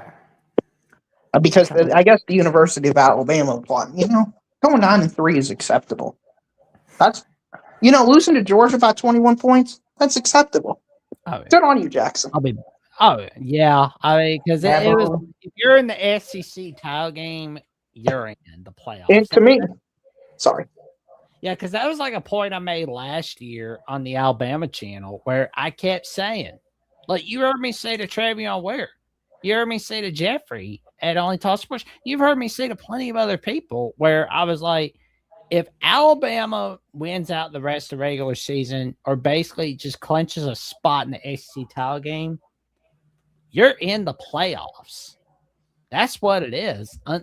That's kind of how it is in the SEC or the Big Ten. You clinch a spot in one of those conferences, go to the title game, you're in. Now, Jackson, last year, I will say, and a lot of Bama fans were sweating it out on Selection Sunday. Because here's the thing, Jackson, because I even told you, I said, what if Georgia blows you out? And you even told me, you said, I still think they're in, but it's going to put it in the committee's hands. And what ended up happening, Jackson, you still got in, but then you had a hissing match between Notre Dame and Miami. because Yeah, they because I mean, like it honestly felt like it was going to be like that anyway. Yeah. Because like, they didn't want to do anything to piss off Bama. They didn't want to do anything to piss off the AC. They didn't want to piss off the AC. They were like, okay, nobody will blame us if we piss off Notre Dame. Yeah, to me, it's pretty obvious that Alabama should have made the playoffs. I want to first reply to his Dabo. I think Dabo's basically under no pressure because he's failed. Like he's already banked in as a failure, somebody who has declined year over year. So I don't know if he's under pressure or he's just kind of like Joe Biden after the presidential debate, where everybody kind of knows he's just gone. We're just waiting for the announcement. That's kind of how I feel about Dabo Swinney. He's just kind of there. He just kind of exists. Mike Norvell, probably. I mean, that's probably the answer. But does anybody think he can win 3 games this season? I mean, Shane Beamer's another one. A lot of people keep bringing up. Who? Shane Beamer. Oh, that's a good one. That's probably the answer. Yeah. I'm trying to think who else here real fast. Let's see. I'll be right back, gents. Lincoln Riley, of course, the real. We've talked about him. Lincoln Riley. He's probably one that'll get some pressure. Sonny Dykes, maybe. Yeah, he's been very disappointing after making the national championship game. I mean, he did it at TCU, and he's similar to Matt Campbell in a way. He just flamed out. I mean, really strange. And honestly, Daryl, I'm trying to sit here and think who realistically, obviously Manny Diaz is safe at Duke. They won the ACC, and even if they you don't have any pressure at Duke University in football. I'm just throwing names out, Daryl. I'm trying to logistically think about this because, we hit on all the big names. Ryan Day, obviously, they ain't going to fire him unless he had a terrible, terrible season, which that ain't going to happen. Jeff Brom's safe. Mario Cristobal is safe now, I think, for another year. I'm trying to think. Kenny Dillingham, any taker on that or no? No, they made the playoffs a few years ago. That was the best result the Big 12's had in 2 years. Is a close loss to the second or third best team in the SEC. So he's completely safe. I got you. Okay. Let's see. Florida's got anything. I'm trying to go down the conference here, Daryl. Well, to me, it's probably either the Big Ten or Shane Beamer because the SEC replaced a quarter of their coaches from last year to this year. I think 2 more good names we haven't thought about is Luke Fickell and Matt Rule of Wisconsin and Nebraska. Yep. They're both on death's door. To me, this year for Big Ten, it's going to be like last year in the SEC. We have these coaches who we know reliever failures, Lincoln Riley, Matt Rule, Luke Fickell. They'll probably be fired by the end of the year. So, and then 1 or 2 more surprises can come out. They could lose 4 or 5 coaches like the SEC did last year. Yeah. I can't remember, Daryl. Is Mike Loxley still in Maryland? Yes. He's on the seat, definitely. Yes. If Maryland does what they do again, if they start 4-5-0 and then lose, I think that'll be the end of him. I think last year so that's 4 right there. Yes, if Maryland's got to at least go 7-5, I think. Even that, I don't know if that would save him. Nah, probably. He's probably tough. It's kind of weird because the Penn State thing happened. I didn't realize they Big Ten replaced 4 coaches. It makes sense, but you don't think about it that way because Penn State happened so long ago. They fired their coach basically week 3 of the season, and it took forever for them to get their coach. So I kind of feel and then the Sharon Moore thing was just such a big thing. You forget, this guy lost his job because of everything else that happened. But no, I mean, they're going to lose another 4 or 5 coaches this year, in my opinion. So that's going to be a very conference to look at in terms of that perspective. Austin, I want to ask you this question. You kind of move the conversation along a different place. Do you have any dark horse playoff teams that you think no one's really talking about? Not Texas Tech or something like that to make a run, but just to make the playoffs. Okay. And please, and when I say dark horse, Arkansas is not a dark horse. They're just not a horse at all in the race, okay? Okay. I'm talking about a legitimate dark horse. Okay, let's see here. I'm kind of stewing on this. I think a team that can make some noise, Daryl, Penn State. Now, I know you may say that's not really a dark horse, but their schedule, Daryl, you look at their schedule, it lines up pretty nice. I even told Jackson in the group here, I said they could go 10-2 with that schedule. And I think they could make some noise out of the Big Ten. And I think they could be a team that kind of, in year one, captures some magic, so to speak. Because a lot of people are kind of like, they're not very high on Penn State, so to speak. And when I think of dark horse, Daryl, if this helps put it in context, is a team that maybe we don't expect a lot of or don't see coming. And I don't think a lot of people expect a lot of Penn State this year. There might be a few out there that are like Penn State's going to be Penn State. But I think Penn State's one of them. I think SMU's another dark horse. I think you could even make a case Georgia Tech's a dark horse. Like, what do you think, Daryl? Just those three to start. Agree, disagree? No, I agree with all of those picks. I think, as he points out, Michigander in the chat, Virginia Tech is an excellent dark horse candidate because I think James Franklin is the second best coach in that conference by a pretty substantial margin. He's going to upgrade their talent level. You know, you got these middle cluster of ACC teams that I think always classify as a dark horse. Same thing in the Big 12 with your Baylor, Cincinnati, West Houston. Virginia, those level teams. But in terms of a SEC dark horse, Ole Miss? No, Ole Miss. no, I'm not. No, not Ole Miss. I'm going to go with Missouri. Missouri? Okay. I'm going to go with Missouri. I'll go Florida. Yeah, Would Florida. Okay. You already said, does Florida qualify? Because I know they're a big name. What about you, Yes, Jack? they qualify. Dark horse or dark horse in your own conference? Dark horse for SC. Yes. We'll just do one of each conference. Makes it easier. I would say South Carolina could be a dark horse. Really? Okay. I mean, like, you know, because like not to like get in the SC target, but to like make some noise in who gets in the playoffs and who gets in the SC title game.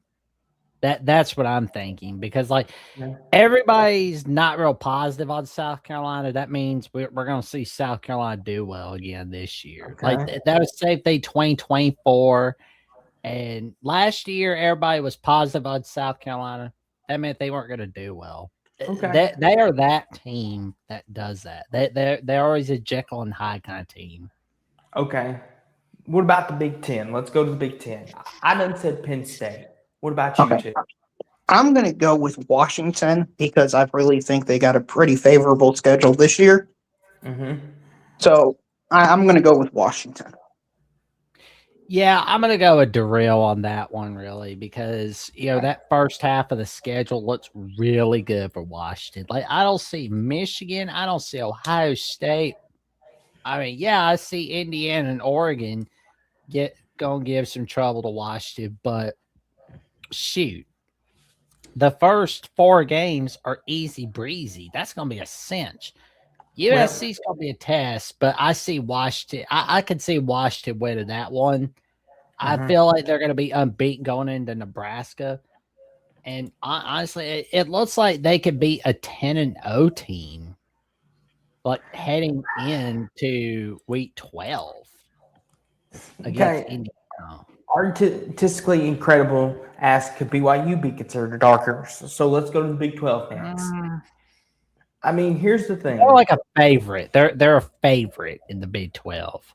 Here's the thing, Jackson. Like I asked Daryl, what do you consider a dark horse, or what, in your opinion, is a dark horse? For me, a dark horse. Yeah, to me, the 14th ranked team in the country isn't a dark horse. Yeah. I mean, in that case, I think West Virginia is a dark horse in the Big 12. Yeah, just to go a little different, I'm going to go with Kansas State. They avoid the big 3 of Texas Tech, Houston, and BYU. So, and they have a historically good program. So I'm going to go with Kansas State. I'm torn between 2, Arizona and Kansas State. I think Arizona can make some noise. I think they can bounce back. But I'll go Kansas State. I'll go with you, Darrell. And then the ACC, I'll go SMU. Ooh. I could see that, honestly. Like SMU being that dark horse for everybody in the ACC. Well, if you look at like the odds too, Jackson, Miami's the current favorite, which they should be. They were the runner-up last year. That's all good. I think SMU's like the fourth or fifth favorite. Not a lot of people are talking about him, but Rhett Lashley is coming back, of course, after his long, everyone thought he was going to leave. Kevin Jennings is coming back. They're returning a lot of their offense. So I think they're a team that's going to be under the radar most of the I'll year. tell you this. I know Syracuse had a losing season last year, but you got to remember. That's a big dark horse. Yeah, I mean, it's like I could see where they could put a scare in the teams because I mean, like you got to remember that 2024 season with Fran Brown as their head coach, that was pretty awesome. The way they smacked down Clemson last year, that was pretty awesome. Like you don't see Syracuse doing that to anybody. To Clemson, you don't see anybody doing what Syracuse did to Clemson in Death Valley. I mean, that was just nuts. But Jackson, it's a shell of a team, though. I will say it's a shell of a Dabo team. If this has been trouble, you also have to look at. I respect that, but there's one thing to really look at as well: the way Fran Brown recruits on the recruiting trail. Like, think about that for a moment. That was one of the main reasons why Syracuse hired him.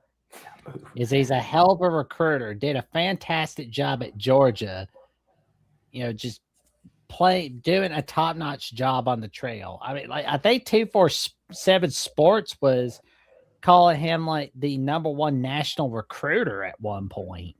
Mm-hmm. I mean, that's one of the highest honors you could get. I mean, like, and the way, and I think like they were beating Michigan for recruits. Like, think about that. They were beating Michigan for recruits, not in basketball, but in college football. Again, let that sink in for a moment. There are dogfights with everybody in the world of college football over guys. I mean, I know like the class rankings are low, but but still though. I think Fran Brown can really make things go rolling for Syracuse again this year. I think they could go back to a bowl game, but I think they can really have a say in who gets in and who doesn't get in the ACC title game, and who gets in and who doesn't get in the playoffs, just like they did in the 2024 season. Mm-hmm. And to answer Trojan Fight's question real fast and let Darrell go. And I got one final question for everybody to end us on this night. He said, Austin, did you move? This room looks different. I did move. Well, I'm still in the same house. No, really? I moved.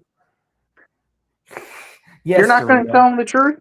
You open up that door, you're going to see me. I'm right behind that door. Yeah, me and Darrell live in the same house. No, I'm just kidding. I can't listen. I love Darrell. He's a good friend, but I wouldn't be able to live with that guy. All his Kentucky blues spewing. And I like to watch professional wrestling, so Darrell might hear me hooting and hollering. It'd be a whole mess. But anywho, no, this is my new office that I got built in the house and everything. I got it painted. I got to get posters and stuff. I've got posters I got hung up. You'll see I've got my old high school trophies that'll be hung up. I've actually got my MVP trophy from the state basketball tournament. I've got confetti I'm going to hang up. It's going to be a nice looking room in a couple years when I get to it. But no, I'm still in the same house, just in my new office instead of my ticky-tacky bedroom. But don't you think it would have been fun if we were able to perpetuate a completely false rumor that me and you live together just to mess with people? I thought that would have been fun, Austin. But to answer this question, my heart says California, because that would be the most ACC thing of all time. Yes, just have this random school that nobody's talking about or nobody even pays attention to go 8-4, 9-3, and wins the ACC. But my real answer is Pittsburgh. Yes, yeah. Pat Narduzzi. Now, here's a good one. Pittsburgh, where dreams go to die. Here's a good one, and this will be the way we end it. And we don't have to get. I'll let 2 or 3 slide. Way too early national championship pick. Give me 2 or 3, guys. I would say Oregon, Notre Dame for the national title. Okay. What about you, Daryl? Way too early I have pick. Texas, Ohio State playing in the national championship game. Okay. Let's see if mine's any controversial. I'm going to say Ole Miss, Texas. Yeah, I don't think that's happening. That would be so funny, though. All the people that talk about how bad the SEC is, and then the trash talking from that would be hilarious. Ohio State, Miami would be a good national championship. I just don't think Miami's going to be that consistent. Interesting how nobody has picked Indiana, who is overwhelmingly favored to dominate the Big Ten this year. It's hard to repeat, Daryl, and you know this as much as anybody, Daryl, being a Chiefs fan. It is hard to go back to back. Actually, Austin, I wouldn't know this because we did go back to back. We actually almost went back to back to back, so I wouldn't understand this. We're just too great, so I don't understand this point. Sorry. Okay, Jackson, I'll go to you. Wait, Bama did go back. No, Bama's never been back to back. Okay, right? Hold on. They did go back to back, Alabama's Austin. been back to back. Alabama's never been back to back to back.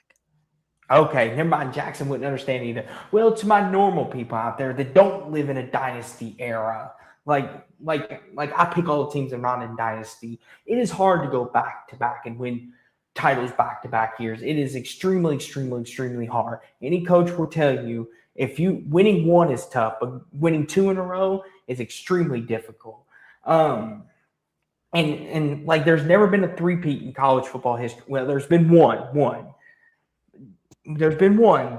I know Jackson's face is like a teacher. He's getting ready to correct me, smack me with his ruler. No, I was looking at something on a post. My bad.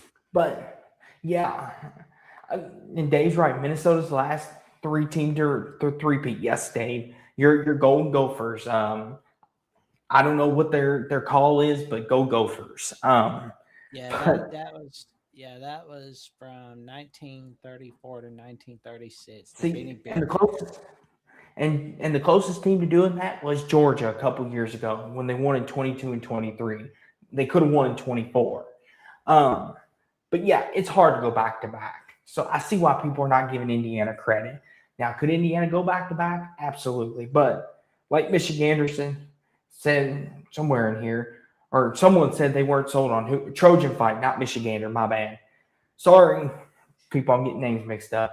He said, I'm not sold Hoover is going to pick up where the last 2 QBs left off at Indiana. But yeah, long way of rambling said it's hard to go back to back. Take it away, Jackson or Daryl. Oh, what we got? Well, Daryl was talking about Indiana, how no one's picking Indiana, and I was just rambling on about how it's hard to go back to back. Yeah, and then Indiana's probably. I think the Big Ten title. I'm still kind of figuring that one out. I think Oregon gets in, but oh man, like Ohio State, Indiana, and Oregon, they're all going to be playing one another this year. Except for Indiana's not playing Oregon. So, and I agree with Dave on this. He said, I don't think we're going to see back to back. Yeah, it won't happen. You're not seeing back to back, let alone back to back. I think Georgia they'll be the last team for a while. I think it'll be in the 15, 20 years before we get another back to back. You have to be incredibly great and you have to retain your talent because Georgia was able to retain most of their teams to do that. And it's hard in this area to retain everybody at once. But I'll say this, Jackson.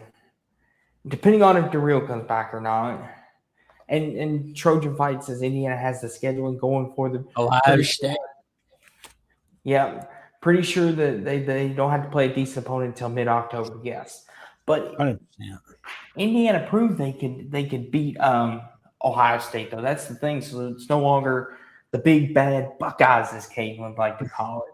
But with that being said, though, if the real don't come back, though, Jackson, we got a new theme song, everybody. You'll hear it here in just a minute, and you all can tell us what you think. Mine and Jackson's new theme song.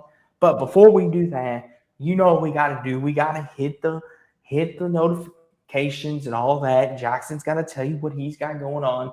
But before we do that, Jackson, got to get the paid advertisement in.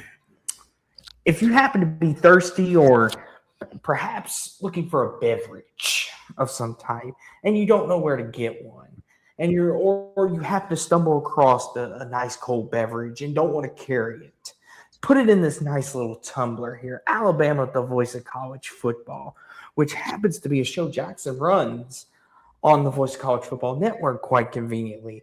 Get you this nice tumbler, hot, cold, anything you want. Like tonight, I had some refreshing Gatorade in it, and it's purple. So my tongue might be purple, but that might be TMI.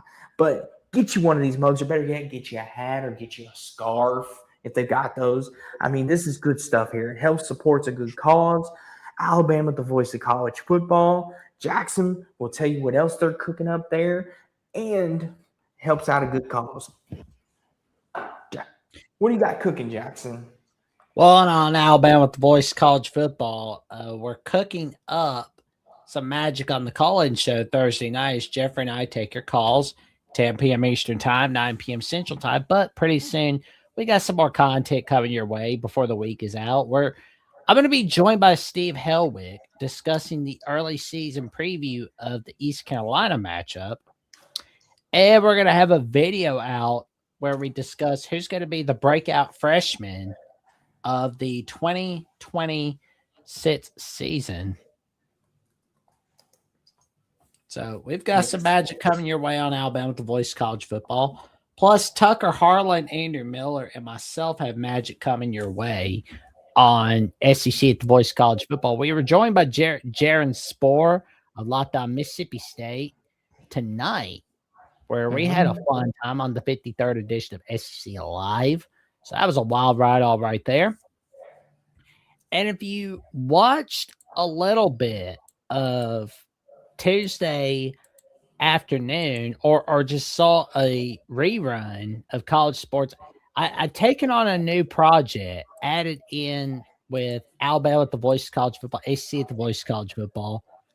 And it's a project, and it's a new channel that I've joined. I'm, matter of fact, a co-owner, I am a business partner on that channel with Mountaineer Paul from Lockdown, West Virginia, on this channel called College Sports Insiders, where we're talking a lot about college football, college basketball, and the rest of the college sports world. And I can tell you right now, we're still kind of figuring out the groove of things on there. We're 105 subs away from 195 subscribers away from 500 on that channel.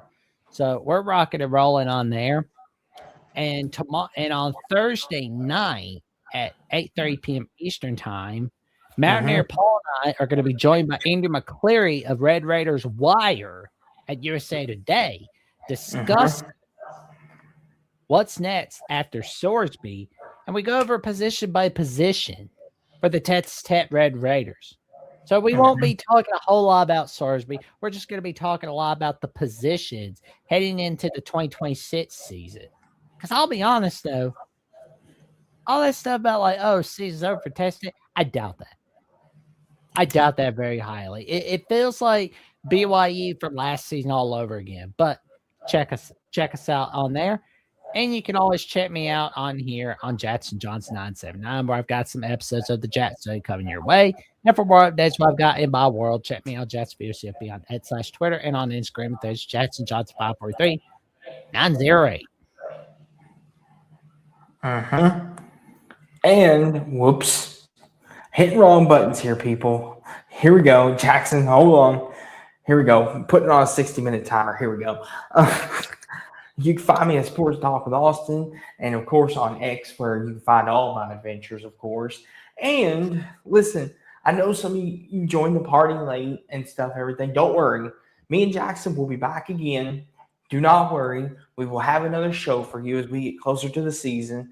I know a lot of people have been asking if me and Jackson are going to do streams and going to do things together. We will try to be more frequent together, try to do more call-in shows as the season ramps up. As far as the final whistle and all that goes, we both have busy schedules, but we will try our best for you guys. We know you all like that and have mentioned that you want to see more of that from us as the season is part of your all's Saturday nights.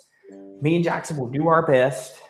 If nothing else, we will make it the Sunday morning final whistle. Well, we'll figure something out. Like it's like my schedule. Like it's just like I'm figuring some things out for the 2026 season, and Austin and I will get it. We'll get it figured out. Like we'll figure out something for all of you guys. Yes, we know how much you all look forward to that. And we thank you all too. Like that doesn't go unnoticed. Me and Jackson love the fact that you care about our show, and no, me and Jackson do not have no beef. We can squash that now. Me and Jackson are still good. So for anyone out there thinking that we're mad at each other, you can put that to bed. Me and Jackson are all good. We love each other. I'm not going to kiss him on the cheek though. That would just no. I'll give him a. Off air, but yeah, we will definitely get something together, and we will have another call-in show. We will try to do something within something. Hopefully, some breaking news or something. We might even come on here and do a college football tier list one night, and who knows? But we will be back again. Don't you worry. But in the meantime, we've got a new theme song, and and it comes from a special, and we got a new logo too for our show. So Jackson, play it away. We call this Kentucky.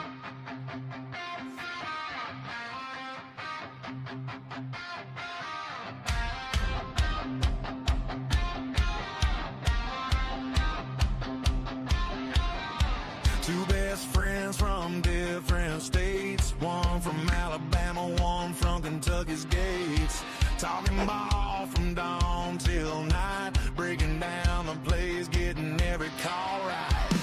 Kentucky blue running through our veins, crimson tide red bringing fire to the game.